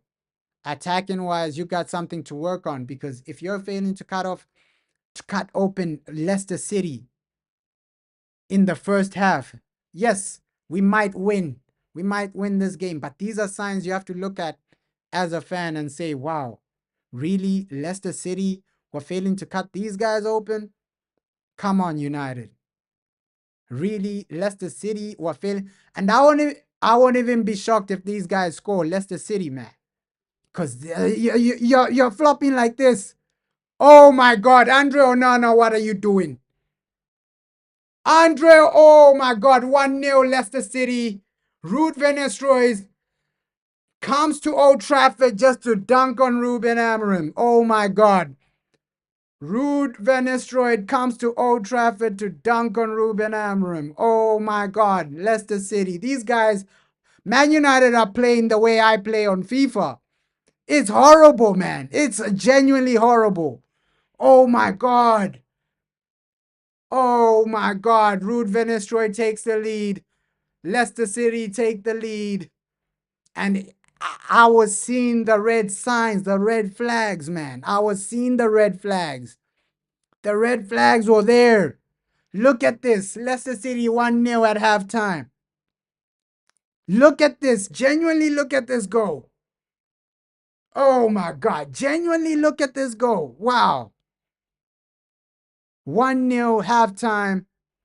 And Wilfred Ndidi, man. I was saying, yo, this guy is there. Andre Onana. Oh, come on. Nobody defending. It's just a disorganized goal to concede, but us as well. This is the situation with Man United. You can never be confident. That's why when we had momentum, when we had a lot of the ball, I was saying you gotta score right now because look at the position we're in right now. Ruud van Nistelrooy. People wrote this guy off. People said this man is a bum. A lot of people said that. Oh, this man is an interim manager. Oh, no. He's only supposed to be interim. No, Ruud van Nistelrooy is below average. Right now, he's dunking on Ruben Amorim with a championship team. Right? You can't even say no. Ruben Amorim needs better players. You don't need better players to beat a championship team.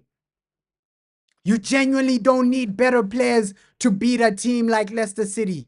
These guys have negative 28 goal difference. So we shouldn't have any excuses for Ruben Amorim today. Because this is a championship level team. People even said this. Hey, Ruud van Nistelrooy, apparently he's a bum. Apparently. But now he's winning. But now he's in the lead. A lot of people disrespected Ruud van Nistelrooy. No, Ruud van Nistelrooy is a bum. We're going to win 4-0. This and that. That. A lot of people disrespected this guy. But now we're getting outplayed by Ruud. And I said it like what, 20th minute or something? That, hey, fundamentally, Ruud van Nistelrooy has set this team up extremely well. If he had better players, he's destroying us. I said that earlier on, man. If he had better players, he's destroying us. This would have been 3-0 if Ruud van Nistelrooy had better players because he set them up extremely well. He's outclassing Ruben Amorim right now. Ruud van Nistelrooy is outclassing Ruben Amorim with a championship team. That's what we're seeing right now. You're being outclassed with a championship team. Fair play to Ruud van Nistelrooy, right? A lot of people wrote him off. A lot of people called him a championship manager. A lot of people called him below average. But now you can see, hey, it's not him. It's just the team he has. If this man had better players, Ruud van Nistelrooy, he would be cooking in the Premier League. Come on, man. This is embarrassing, though. This is genuinely embarrassing. Leicester City, championship players. These guys are meant to be in the championship. These guys are in the relegation zone. Look at, and they are going into halftime 1-0 up. That's the situation at Manchester United, right? Ruud van Nistelrooy outclasses Ruben Amorim. That's going to be the headline, man. That's going to be the headline if you don't win this game. And look at how Wilfred, I have to give Wilfred Ndidi some credit because people say this guy's finished. Look at how he's intercepting. He's been better than any player we have, right? He's been the best player on the field, Wilfred Ndidi, man. Look at how this guy's intercepting, Wilfred Ndidi. People said this guy is finished. Halftime, man. Halftime. Behind at the break. Embarrassing, man. Embarrassing. Ruud van Nistelrooy outclasses Ruben Amorim in the first half. That was simply embarrassing, man. Embarrassing. And that's a situation you don't want to see, right? That's a situation as Man United fans, we were asking for questions. We were asking the questions. Hey, that's why I was panicking when these guys weren't creating anything. Like, you can never, and they always do this, Man United. First 10 minutes, they're starting well, they're passing it well, they're doing this well. But halftime is 1-0 and only one team is ahead, and that's Leicester City, right? That's the fact. That's the situation we're in. Again, you're failing to get over the line. Again, you're being outplayed in the first half. If we go back-to-back losses at Old Trafford, it's embarrassing. It's genuinely embarrassing. Back-to-back home defeats. You can't do that. So you gotta go. Second half, it's gotta be better by far. Because that first half, Ruud van Nistelrooy outclassed Ruben Amorim. And Ruben Amorim, before the game, he was talking so much, though. He was talking so much. He was downplaying Ruud van Nistelrooy so much. In the interviews, he was saying, no, we're going to win against Ruud, this and that and this. He was downplaying Ruud van Nistelrooy. And Ruud van Nistelrooy heard that disrespect and came back with a bang. He came back with a bang. He heard all the disrespect from Ruben Amorim. Ruud van Nistelrooy heard all the disrespect Ruben Amorim was saying. And it's simply disgraceful right now, right? And people called this guy a bum. That's the situation. People called Ruud van Nistelrooy a bum. They said this man is a championship manager. Oh no, we don't want Ruud van Nistelrooy. He's a championship manager. He's a bum. Ruben Amorim is way better than him. But right now, head to head, Ruben Amorim has better players, and only one man is winning the game. First half, he was outclassed by Ruud van Nistelrooy. We want to see a better second half, man. We want to see a better second half. You want to see a better second half, guys. You can't be getting outplayed by a championship team. Credit to Ruud van Nistelrooy. He set his team up extremely well, right? The team setup is great. The team setup from Ruud is great. He set them up. He's kept it simple. He's taken the game to us. And that first half, one guy stood out. Wilfred Ndidi for Crystal Palace. That guy was a beast. He was a beast for Crystal Palace. Oh, sorry, for Leicester City. Right? This is going to be like the Crystal Palace game. Back-to-back home defeats. You can't have that. Second half, we need a better performance. And Patrick Dogu, the passing wasn't great from him. The passing wasn't great from him first half. It's really disappointing to us, but Onana as well. Onana, but the goal was coming. And I know that, hey, United, either you have a mistake in you, but it's not even about the mistake from the goal. Leicester City were just a better team. You get me? Because even their goalkeeper, ask yourself, how many saves did their goalkeeper realistically make? We're playing a team with the quality of championship players, right? These guys lack quality. That's why their goal difference in the Premier League is minus 20 something. Minus 20 something. And these are the guys you're failing to get a proper shot on target, a proper go at, because it's been below average for us. Below par, below average. And if you look at that first half, 0 shots on target for Manchester United. You're playing a championship level team, 0 shots on target. 0 shots on target. That's the situation we're in right now. Rude, he's outclassed. He's outclassed Ruben Amorim, right? Leicester City that first half, more possession, more shots on target, more shots on goal. He's outclassed Ruben Amorim in that first half. Ruud van Nistelrooy, man. People disrespected this man. People called this man a bum. People said, hey, Ruud van Nistelrooy, no, this guy's below average. He belongs in the championship. But now, with a worse team, he's outclassing Ruben Amorim. With a worse team. Nobody can even say no. Man United are losing because Ruben Amorim wasn't backed in the transfer window. Ruud van Nistelrooy has a worse team. A worse team. That's why people are saying, hey, we would have been in a better position if Ruud van Nistelrooy was in charge. Because right now, a lot of people disrespected this man. They disrespected this man. They'll say, no, he's a championship manager. He's this, he's that. But right now, he's outclassing our manager. I hope we turn it around, man. I hope we turn it around. Because this isn't good enough. Disappointing from the whole team. The whole team has been disappointing, man. I felt that. It hurts me. It hurts me. This team disappointing. But for me, Wilfred Ndidi, this guy, wow. Wilfred Ndidi, this guy, wow. People said that guy is finished. Wilfred Ndidi, the way he's intercepting, the way he's back. Oh, Wilfred Ndidi, man. I think he's been the player of the game so far, right? For us, only Ogate is actually turning up. I think attacking wise, you need to improve. 0 shots on target against a championship level team is below average.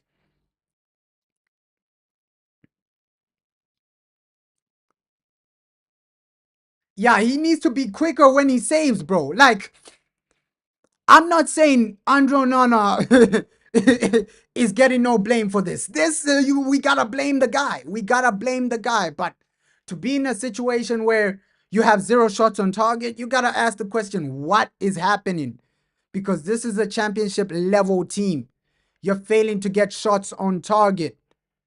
Looks like our Alejandro Garnacho is coming on, man.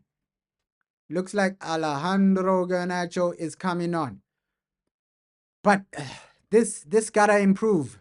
United, you gotta improve. Second half, we need to see a situation where as Manchester United players, you're taking the game to Leicester City.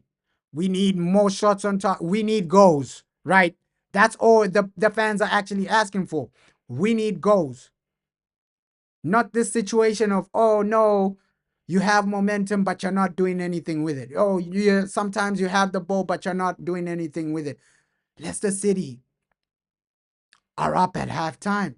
That's the reality. That's the fact, right? Against a man, a lot of people wrote off. No, Ruud van Nistelrooy is a bum. We want Ruben Amorim. So right now, I think Ruud van Nistelrooy, he had something to prove in this game. He came here with the vengeance, man.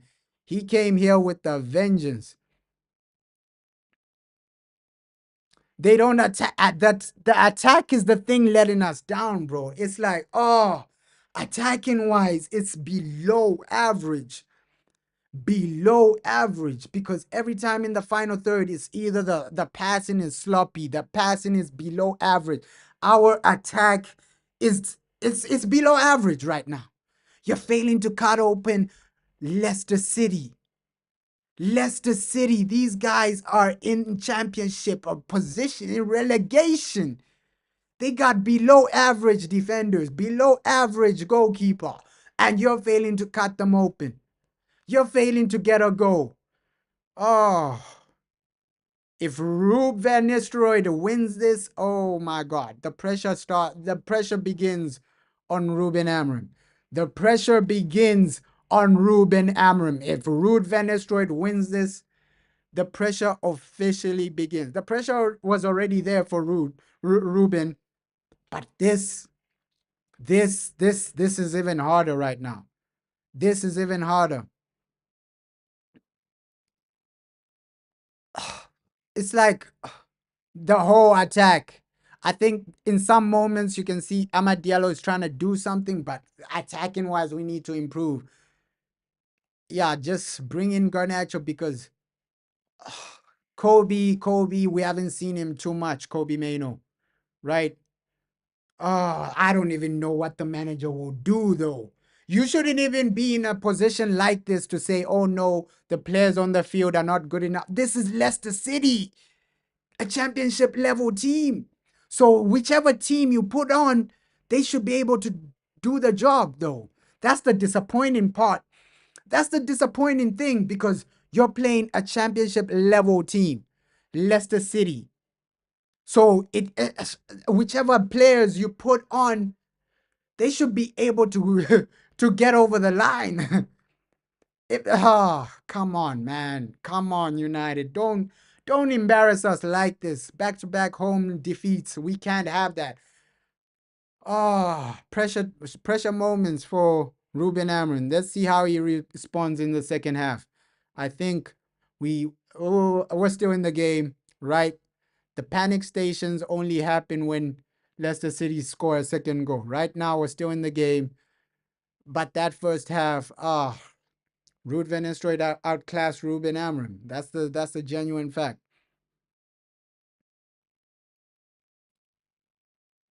Yeah, they have to be quicker, bro.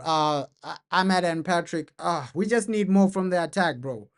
We genuinely need more from the attack. And second half, this is where the manager earns his money, right? You're being outclassed, you're being outplayed, you're being dominated by Ruud van Nistelrooy, right? Ruud van Nistelrooy has completely outclassed you in that first half. How do you respond in the second half? This is where Ruben Amorim, you show your class, right? Show that, hey, I'm a better manager than Ruud van Nistelrooy. This is where you show your class. And I said this before. Ruud van Nistelrooy knows these players. And you can see how they are playing right now. Ruud van Nistelrooy knows these players. He knows what to expect from these players. He knows their weaknesses. He knows their strengths. He knows where to attack them from. And you can see that, hey, that's where he's capitalizing from. That's why it's extremely hard to write off any team as Manchester United. The way we're playing, it's way below average, way below par. And Ruud van Nistelrooy, he's taking advantage of that. Taking advantage of that. Second half almost underway. We're just hoping for these players to turn up. Looks like Garnacho might be coming on. Yeah. The way the team responds is everything, because if you keep the same low energy, keep the same underperformances, keep the same below average passing, below average, even the way we're driving with the ball, it's poor, man. It's extremely poor. The way you're driving with the ball in the final third, and that goal defensively, that was just a shambles. That was just shambolic. Diego Dallo, Andre Onana, what are you doing? But second half, let's hope for something better.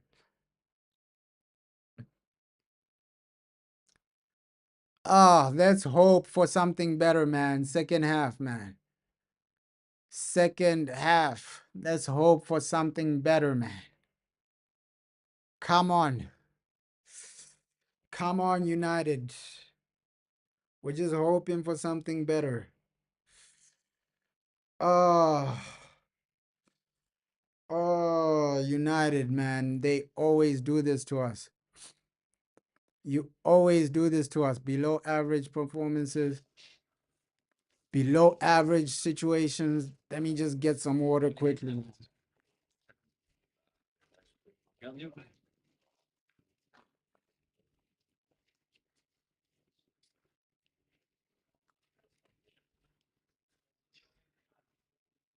Oh, getting outplayed by Leicester City. That's the situation right now. We are getting outplayed by Leicester City. Rude Van Nistelrooy dunking on Manchester United. Oh, second half almost underway. Let's do this, man. Let's do this. Let's make a comeback. Can see how disappointed the players look. Let's hope. Garnacho coming on for Patrick Dogu. So Patrick Dogu already substituted off. It wasn't the best half from him. It wasn't the best half, but why are you playing him on the right-hand side? This guy is a left wing back. Why are you playing him on the right? Come on, Ruben. Sometimes you create your own misery. Why are you playing a left wing back on the right? Just keep the guy on the left. You signed him for the left. Keep him on the left. Oh,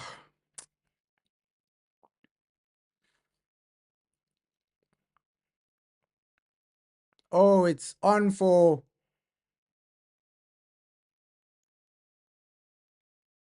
Is it Kobe Maino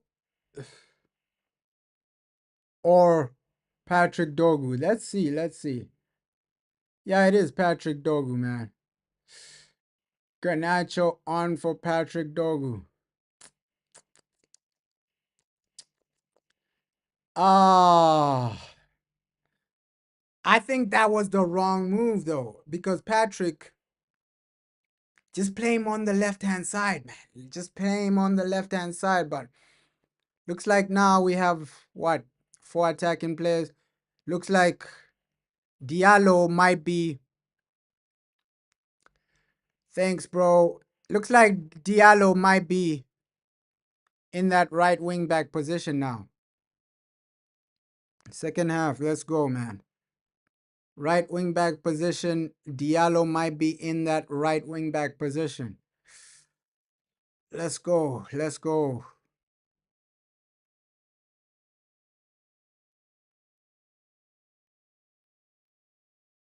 Ooh, it's 12 midday in Uganda. Damn.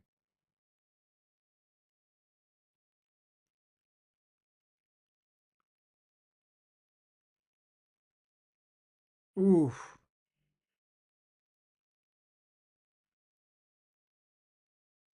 And you can see that, hey, United, you gotta perform, man. You gotta perform because I think like in some parts of Asia, it's like early morning or something, 03, 02 or something like that. So fans all over the world, they're staying up early for this, man. Come on, man. What's going on? For you to underperform like this, Garnacho, Erasmus on the attack. Ah, nothing from the attack, man. Come on, man. Come on, United. Ruben, you have been outclassed. You have been outclassed. We just need a real situation where you come back with a hit, man. You come back with a hit. Ah, to be fair, you gotta give so much credit to Rude Van Nistelrooy, man. People wrote him off, but he still turned up. Yes, the game isn't over, but To be in Manchester United's gone tonight, but the guy is turning up, man. Come on, come on. United, we need something.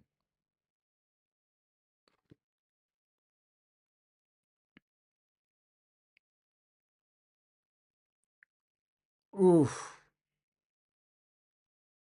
And if it's the same situation as the first half, you might see a lot of people start turning on Ruben Amorim, because back-to-back home defeats, you're out of the FA Cup. If we lose this, hey, Ruben, I just hope we win this for his situation. For his situation, Ruben Amorim, I just hope we win this for his own situation, because a lot of fans will turn on him if we lose this, and rightfully so, man. Rightfully so. If you're one of the fans that say, "Hey, no, I'm tired of this," I won't even blame you, because right now it's not like you can make excuses about, no, if Ruben Amorim doesn't have his players. You're playing a championship level team. You don't need world class players to beat Leicester City. You genuinely don't need world class players to beat Leicester City. These guys are championship level, man.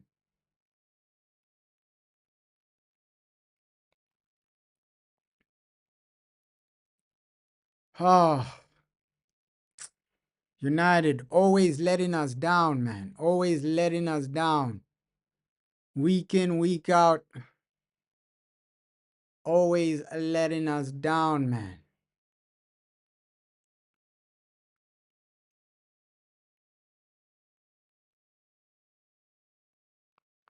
Oh. How would the team respond? That's what I'm asking. Oh.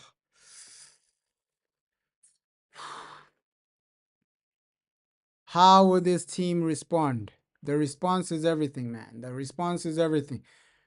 Don't leave it late, because we know, hey, this team, they want to start scoring goals 70th minute, 80th minute.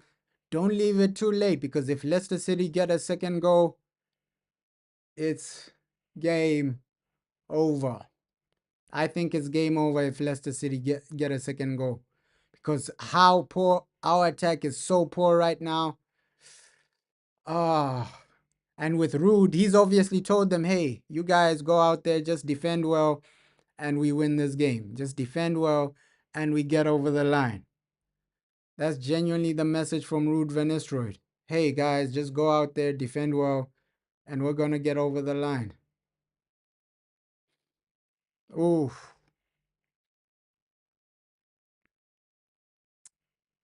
Come on, man. You can't be underperforming like this. Leicester City. Rude Van Nistelrooy is outclassing Ruben Amorim. We're seeing somebody being outclassed right now. Apparently, Ruud Van Nistelrooy isn't a good manager, but he's outclassing the good manager. Ruud Van Nistelrooy isn't a good manager, but he's outclassing the good manager with worse players. Make that make sense, man. People are saying, hey, Ruud Van Nistelrooy, he's not a good manager. He's a horrible manager, but he's out here outclassing a world-class manager with worse players. Make that make sense, man. It's crazy. People disrespected this man. They disrespected Ruud Van Nistelrooy. But now the guy's coming in hot, man. Wilfred Ndidi, wow. Wilfred Ndidi, Patsendaka, these guys are putting up the pressure, man. They disrespected this man. They disrespected Ruud Van Nistelrooy. Apparently, he's a bum, man, but he's out here outclassing a world-class manager.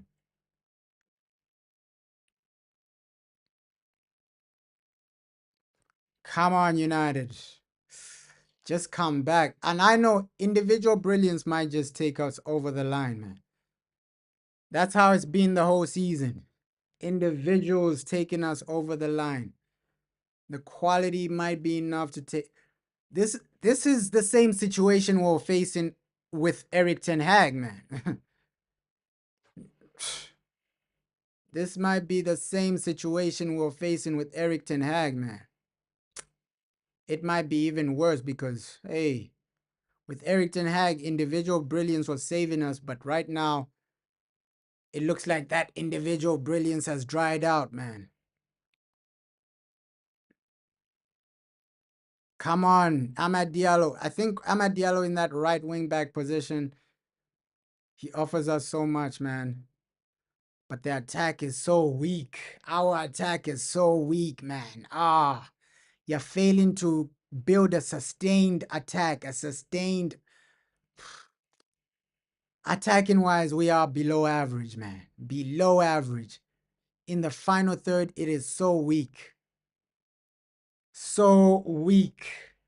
Attacking wise, this is championship level. Oh, we are championship level attacking wise. Look at how we're attacking, man. Can you genuinely say this is a top level team? Manchester United, you're a top level team. You're failing against Leicester City.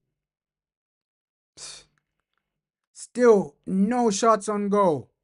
Leicester City, you're playing Leicester City, man. Leicester City, no shots on goal. Ruben Amorim is getting outclassed right now. Ruud van Nistelrooy outclassing Ruben. Outclassing with lesser players, man. Lesser players.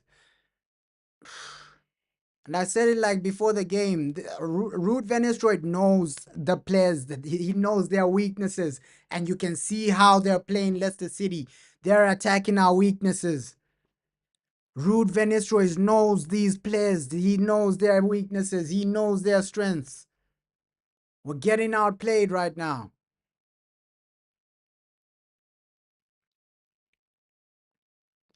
Getting outplayed. Apparently, Ruud van Nistelrooy is a horrible manager. So we're getting outplayed by a horrible manager.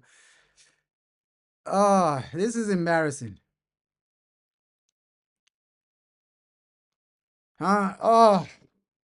This is embarrassing. Apparently, Ruud van Nistelrooy is a horrible manager. So we're getting outplayed by a horrible manager and a championship team.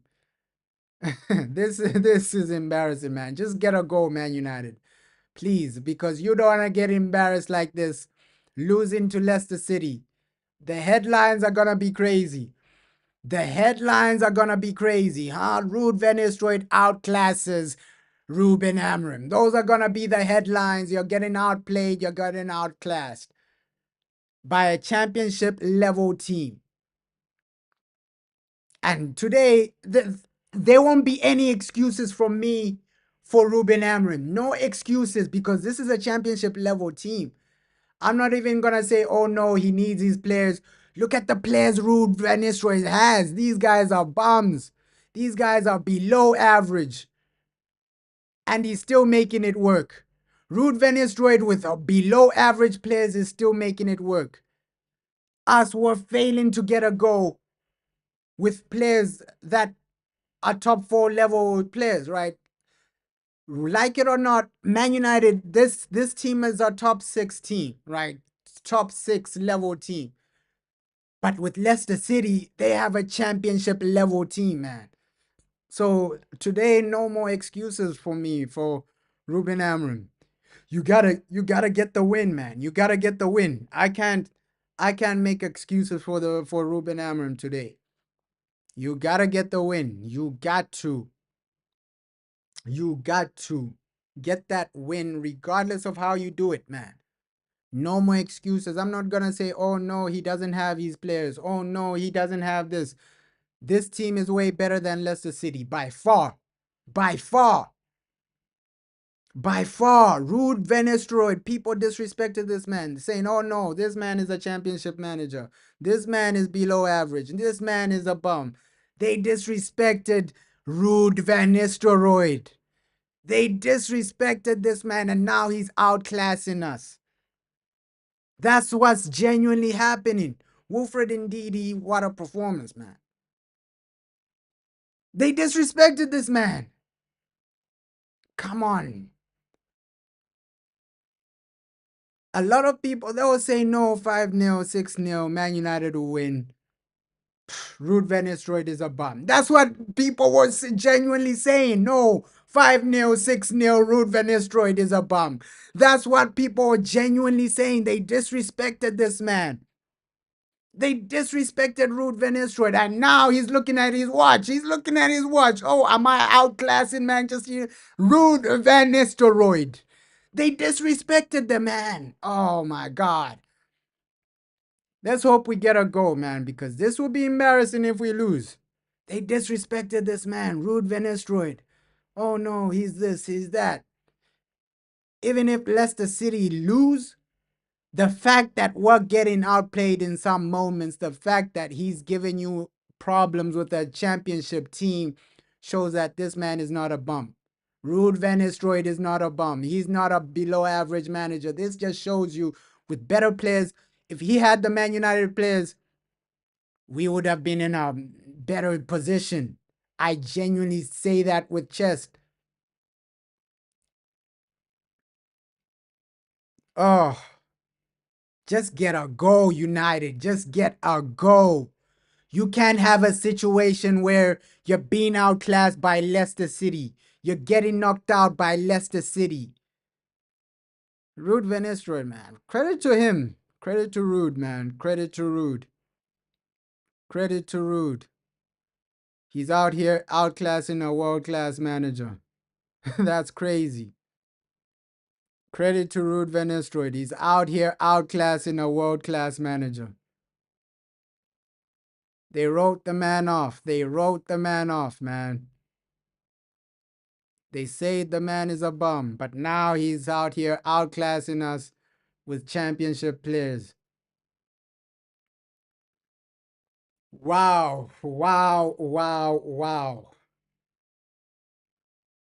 I thought things couldn't get worse, but if we get knocked out today, Ruud van Nistelrooy genuinely deserves it.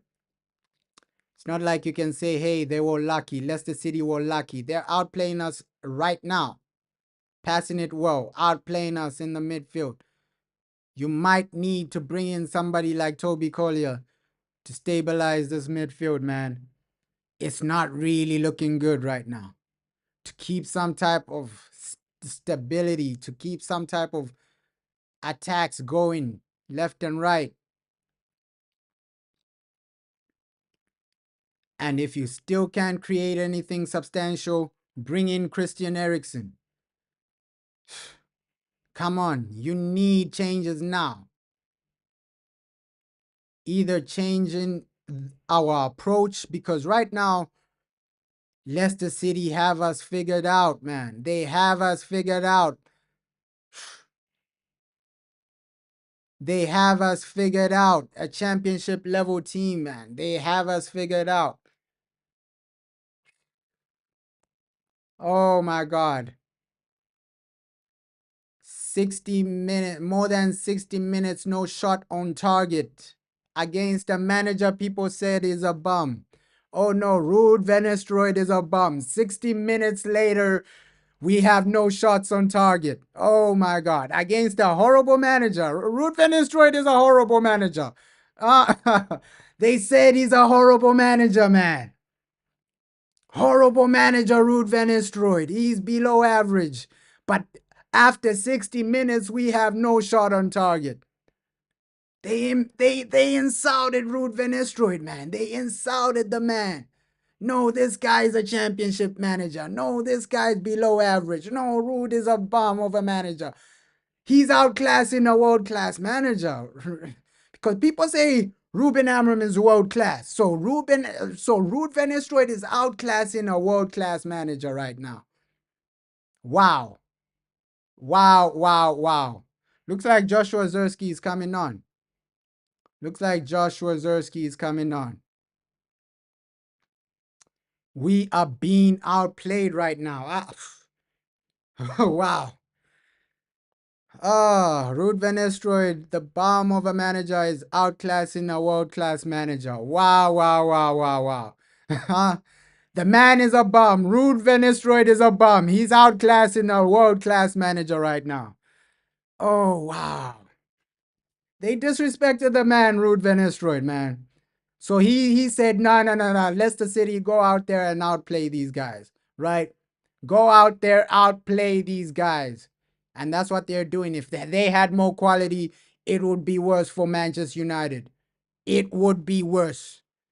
If Leicester City had more quality, this game would be 3-4-0. If Ruud van Nistelrooy had the same team, this would be 3-4-0. I genuinely believe that. Right? Oh, the below average manager is outclassing the world class manager. Make that make sense, man. Make that make sense. They disrespected Ruud van Nistelrooy, man. They disrespected Ruud van Nistelrooy. And now he's here for vengeance. He's here for vengeance, Ruud. He's here for vengeance.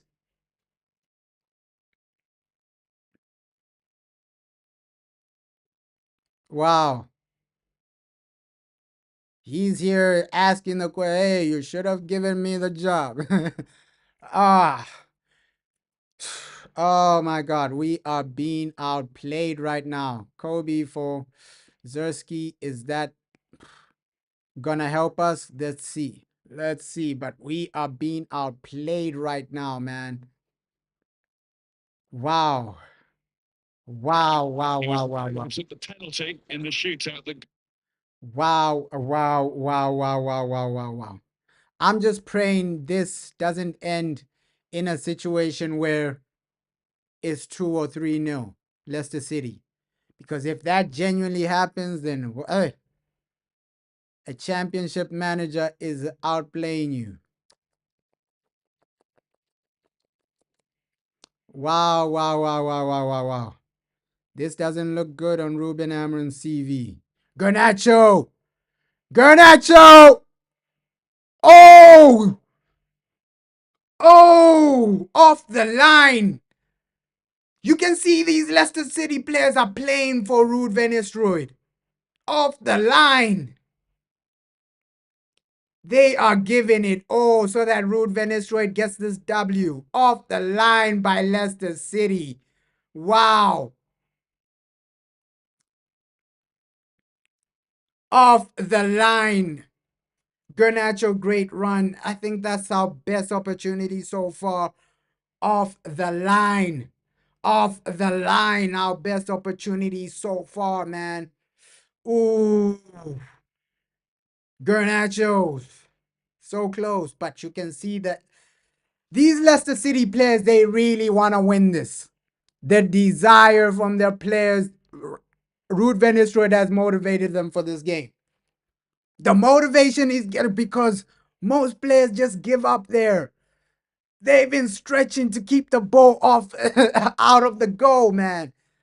Wow, you can see, man. Ruud van Nistelrooy has motivated these players heavy motivation from Ruud van Nistelrooy, heavy motivation. And if we lose this, oh my God, the headlines will be a championship manager outclasses a world-class manager, because people are saying, hey, Ruud belongs in the championship. Wow. Let's hope we get more moments like that where you're one-on-one with the keeper, situations like that where you can actually get an equalizer, because right now, you're still in a bad situation, right? You're still in a losing situation. So United, just try and get over the line right now, please. Please, Manchester United. Try your best to get over the line. We genuinely do need this. And the team lets us down again, man. This team lets us down again. Regardless of whether they make a comeback, this match was below average, man. I'm gonna keep it real. And I know, hey, we still have a comeback in us, right? We can still get a goal, we can still get something. But this performance has been below average, man. Below average. Below average. Joshua Zirkzee with the goal. Oh, wow. We needed that. We needed that. Joshua Zirkzee. The guy isn't even celebrating, man. The guy isn't even celebrating. We know that Joshua Zirkzee, he loves Ruud van Nistelrooy. The guy isn't even celebrating the goal, man. He's not even celebrating the goal. Massive goal, though. Massive, massive equalizer. Massive equalizer, man. We needed that. We genuinely did need that. The Joshua Zirkzee. His first goal from open play in 2025. Massive goal for him. Massive, massive goal. Your first goal from open play in 2025. Genuinely massive goal. We needed that. We needed that. Now go and get the winner, man. Go and get the winner. This match is still below average. It's still below average, man. Leicester City have outplayed you for majority of the game. And you get a goal out of nowhere. Leicester City outplay us for majority. And that's football in general, right? You get outplayed, but sometimes quality will take you over the line. Today, Ruud van Nistelrooy, he can be proud. He can be proud. He's outplayed Ruben Amorim with a worse team. You can be proud, Ruud van Nistelrooy. You can genuinely be proud of that, man. You've outplayed a world-class manager with a worse team. So, hey, that's something for Ruud van Nistelrooy to actually write home about. Let's just get the winner, man. Let's just get the winner. Let's just get the winner. Massive goal for Joshua Zirkzee, though. That's going to up his confidence. That's going to up his motivation as well. We know that goals give strikers motivation, man. Goals give strikers confidence. Come on, come on. Come on, come on, come on, come on, United, man. We need this. We genuinely do need this. But hey, if we win, heartbreaking for Ruud van Nistelrooy, man. Because he set the team, he set up Leicester City extremely well. Outplaying Man United in a lot of good moments. They've had good moments. They've had good chances. So it'll be heartbreaking if Leicester City lose, man. Ruud van Nistelrooy has done his job. I gotta give him credit for doing his job, man. Doing his job. He's done that. He's done that, Ruud. Let's just hope Leicester City don't get relegated. Let's hope he keeps them up. He keeps them in the Premier League. But final moments of the game, man. You know that, hey, if this goes to penalties, or will it be a replay? Either it's going to be a replay or penalties, one or the other. But hey, yeah, just try and end the game today, man. Just try and end the game today. Get the points today, man. Get those points today. We need them. Come on.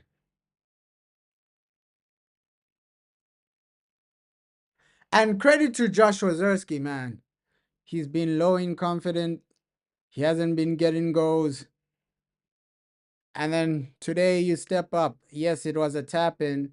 Yes, it was a basic goal, but hey, you still need to put the ball back in the back of the net, man.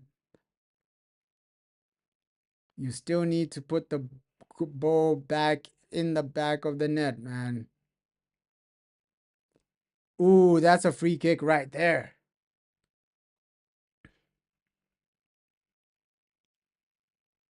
And I think we still have like 2 more goals. I don't think this will end just 1-0. 1-1. Sorry, 2-1. think this will end maybe 3-1, and then we'll cover up the bad performance. That's what we do in a lot of situations like this. You equalize and then score 2 late winners as well. So, yeah, I think the game might end 3-1. It won't just be 2-1 because, hey, we know how this team is, man. You get outperformed, you get dominated, you get outplayed, and then you cover it up with a goal. You cover it up with a late goal. You cover it up with a late win.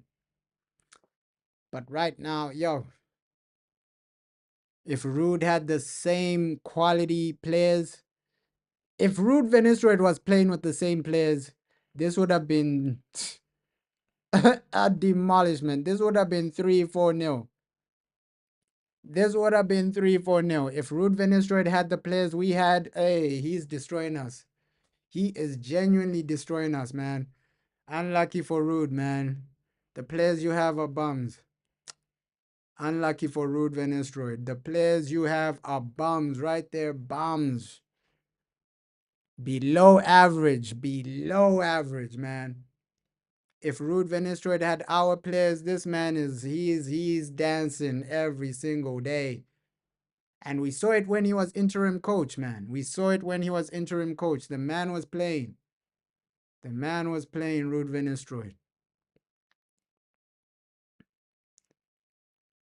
Took the game to Chelsea, took the game to other teams. The man was playing Ruud Van Nistelrooy. The man was playing.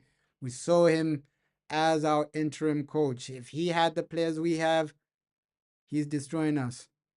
Genuinely destroying us. Think today is a day where Ruben Amorim got lucky. He's genuinely lucky that hey, Ruud Van Nistelrooy has poor quality players. Well, that's good for us, but yo, Ruben is genuinely lucky that hey, the quality of the team has gotten him over the line. Today, Ruben Amorim has been lucky, man. Ruud Van Nistelrooy has outplayed you. Ruud Van Nistelrooy has outperformed you. And today we've just seen who the better manager is, man. Just seen who the better manager is. Less players, worse players, you've been dominated, you've been outperformed. I gotta give it to Ruud Van Nistelrooy, man. Today just shows that hey, he's way better than Ruben Amorim. It just shows you with less players, he's outperforming the guy. And he was performing in the Netherlands as well. So people saying Ruud Van Nistelrooy is below par. He's far from being below par. Today, he's just showed that he's a way better manager than Ruben Amorim. Way better. Way better. With less players, he's come out and performed. With less players, he's come out and dominated the guy.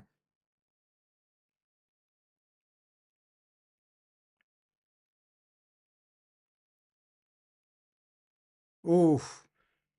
But come on, guys. 15 minutes. 15 minutes of this game. Can you get a winner, man? Can you get a winner? It'll be heartbreaking for Rude, man. You've dominated the whole game. You've outplayed Ruben Amorim. You've outmanaged. You've outclassed him just to lose the game because you have less quality.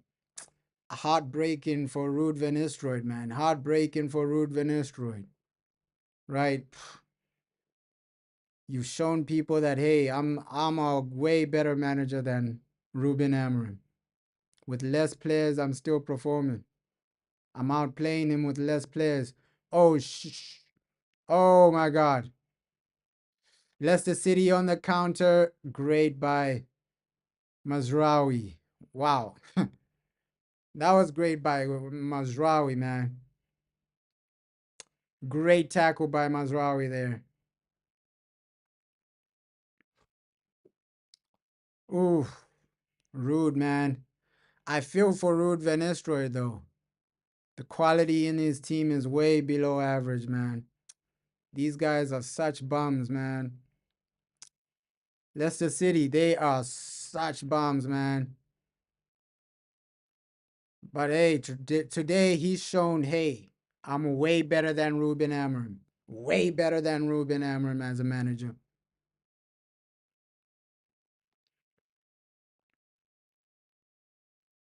He's shown that.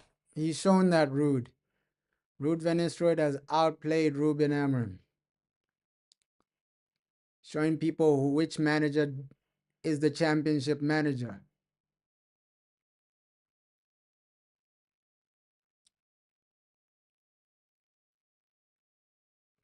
Ah, but quality does actually get us over the line today. Ruben Amorim has been saved, man. Ruben Amorim has been saved by the quality of his team. You can see Ruud van Nistelrooy, heartbreak for Ruud.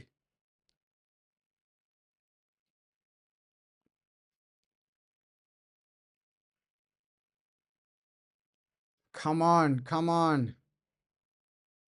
Just get the goal right now, man. Stop prolonging it. Stop prolonging it because these guys, Leicester City, they can still score a goal. So you prolonging this is a tied game now. This is a tied game now. This is a tied game now. Let's hope we get over the line, but hey, Ruud van Nistelrooy, he's fought, man. He's fought. I gotta give him credit. The better manager might lose this game, man. The better manager might lose this game, man. Unfortunate for Ruud van Nistelrooy.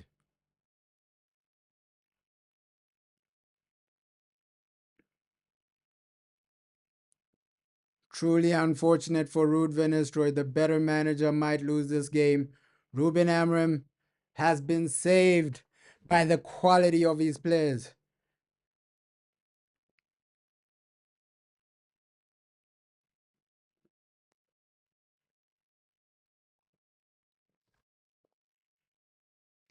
Garnacho gotta do better in situations like that, bro. Either cut it back or get it on target. Keep it on target, man.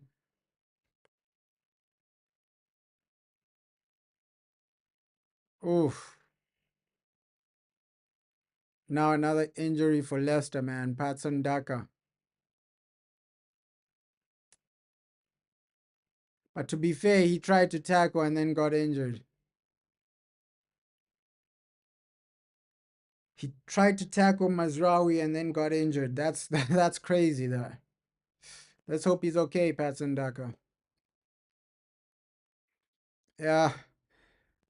Oh, the better manager might lose this game, man. Ruud van Nistelrooy, he brought the game to us. He brought the game to us with the worst players.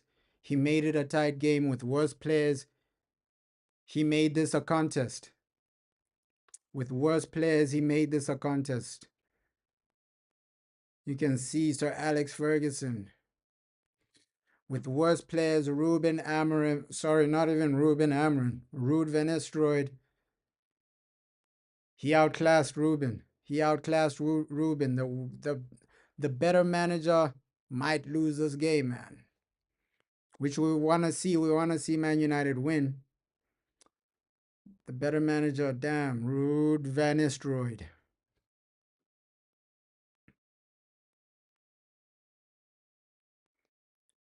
This is just reminding me of the Ten Hag era, man. This is just reminding me of the Ten Hag era.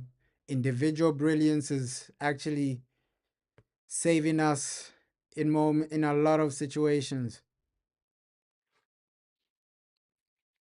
This is a repeat of the Eric Ten Hag era, man. Individual brilliance is getting us over the line.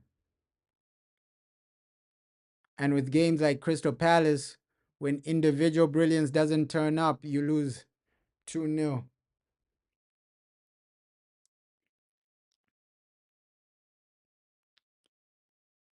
So right now, hey, Ruben Amorim, he's been outclassed. Fair play to Ruud van Nistelrooy, man. Get Ruud better players. Leicester City, get Ruud van Nistelrooy some better players, man. He might even finish above us.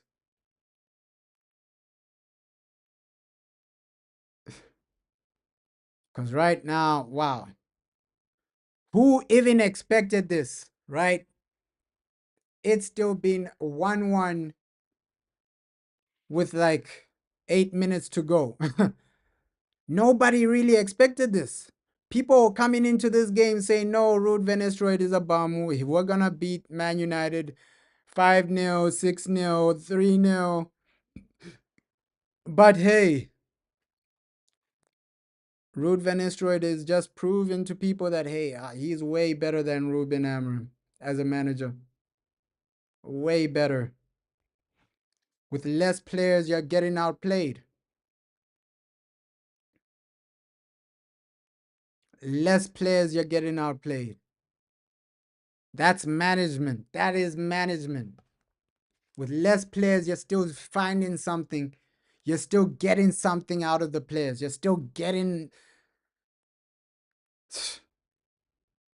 Oh, this is embarrassing. This game has been embarrassing though. It has been embarrassing. With less players, Ruud Van Nistelrooy is still showing up. He's still turning up. But our manager, he needs all these other fancy players. Oh, I need a left wing back. I need a right wing back. I need the. You don't really need all those to beat Leicester City.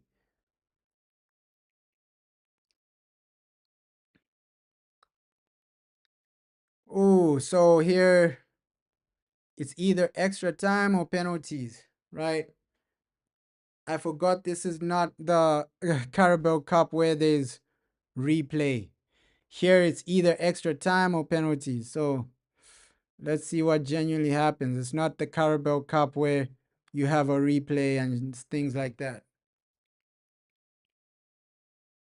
Come on, come on. Because here, if penalties come, Leicester City have a chance. So you got to get the goal before such a situation. A booking for Ogate. Oh, Diego, play with some intent, man. We're not winning this game. You only have a few more minutes. We are trying to avoid penalties, man. Play with some intent.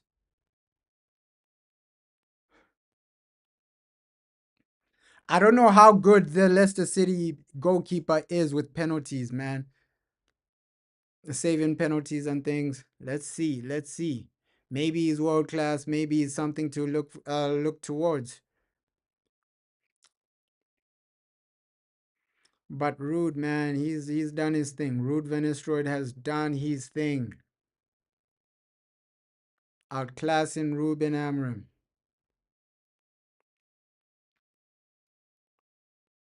This team, it's uninspiring, man. It's uninspiring. Genuinely uninspiring. Because games like this, you are the favorites. You are the team that should be dominating. You are the team that should be outplaying these guys. Extremely uninspiring by Manchester United.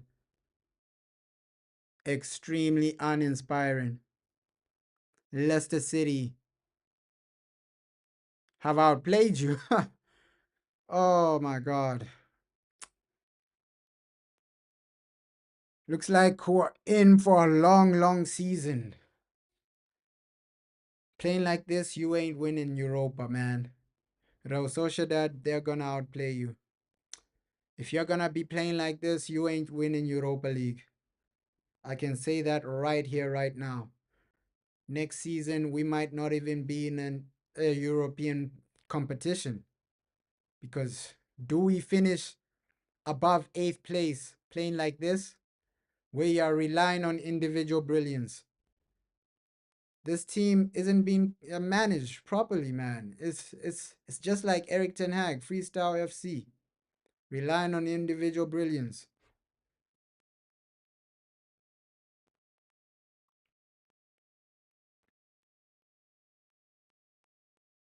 Like this, hey, you can say goodbye to Europa League, and then next season we might finish below 8th. We might finish below 8th. So next season, we might not even be in a European competition. Oh, this is horrendous from United right now. Credit to Rude, but a lot of teams are smashing Leicester City, destroying them.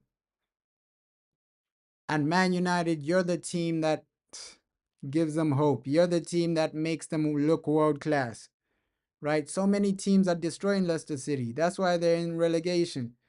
But then United, you're making them look like they're a world class team. Oh no, you're failing to score a goal, this and that. You're failing to get over the line.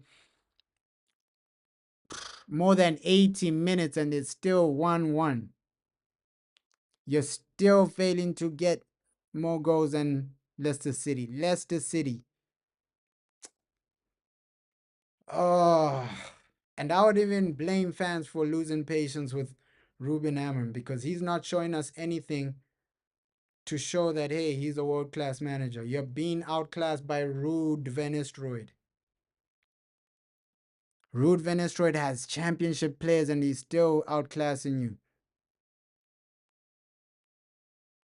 That's the situation right now, right? We might win because of individual brilliance, not because of great management.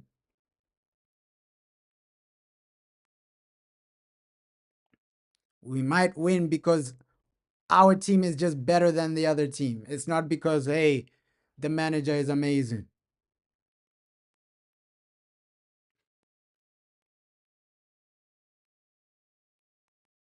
This is embarrassing by by Ruben Amorim. This is embarrassing. I know we've had a lot of embarrassing results, but today, oh, just shows that, hey, in some games, the quality is carrying us over the line, man. Yes, we've had some good performances under Ruben Amorim, but this just shows you that the man is inconsistent. The man is inconsistent as a manager. Because this game, you don't even need world-class players to beat a Ruud van Nistelrooy. So the excuse of he doesn't have his players, we can't use that anymore, right? We can't use that excuse of, oh no, he doesn't have his own players. He needs his own players. This team is good enough to beat Leicester City. So we can't keep using excuses of, oh no, he doesn't have his players, man. The performance needs to be better. It genuinely does need to be better. 3 added minutes. Ah, 3 added minutes. Performance-wise, it needs to be better, man. It needs to be better. Because you're being outplayed by Rude with a team that is below championship level. Oh, you gotta do a bit better, man. You gotta do a bit better, right? You can't keep relying on individual brilliance. Ruben Amorim, you need to start managing and coaching the team. This is below average. I don't think any manager in our history loses this game. Right. Van Gaal wins this game comfortably. Jose Mourinho wins this game comfortably. Ole Gunnar Solskjaer wins this game.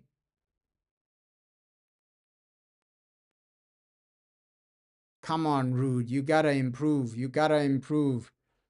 Ruben Amorim, you gotta improve, man. You gotta improve. We can't throw away this whole season. We can't throw away this whole season, man. FA Cup was something, man. It was something for us to actually smile about after this horrendous season. And this might be the breaking point for a lot of people, man. You're getting outplayed by a championship manager. A lot of people say, hey, Ruud van Nistelrooy is a championship level manager. But now he's outplaying us. This might be the breaking point for a lot of people. So let's hope the individual brilliance saves Ruben Amorim today. Because that's where we're going right now, man. That's where we're going right now. He's being outclassed. We're hoping that, hey, some individual turns up and scores a goal. Because right now we're being outclassed. We're hoping that some individual turns up with a goal and saves Ruben Amorim.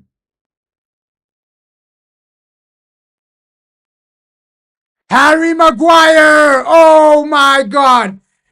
Captain Magnificent Harry Maguire saves Ruben Amorim.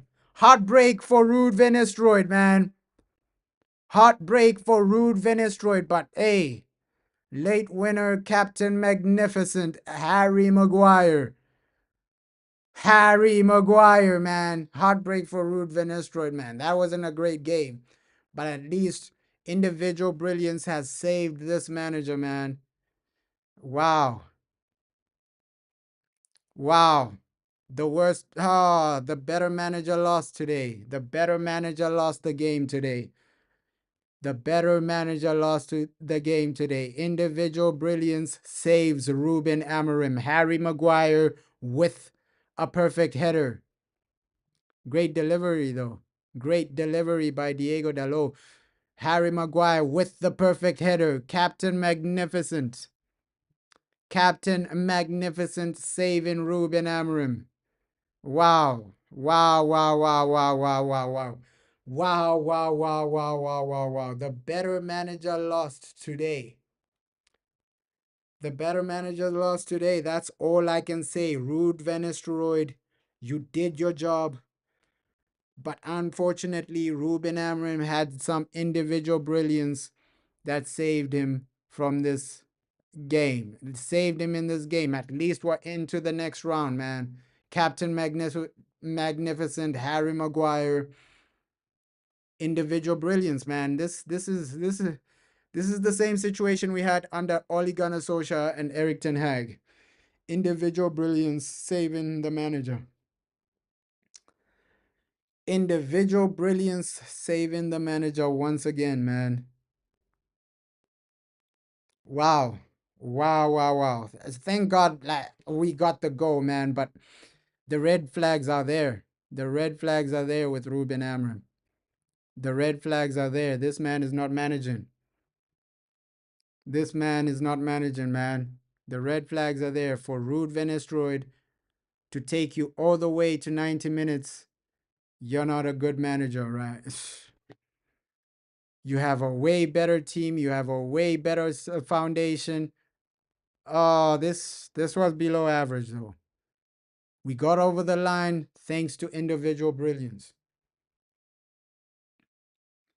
And there we have it. Full time. Full time. We got over the line. Heartbreak for Ruud van Nistelrooy. Heartbreak for Ruud van Nistelrooy, but that was a horrible game, man. Horrible game. Great header by Harry Maguire. Captain Magnificent saves the day. Saves Ruben Amorim. Heartbreak for Ruud van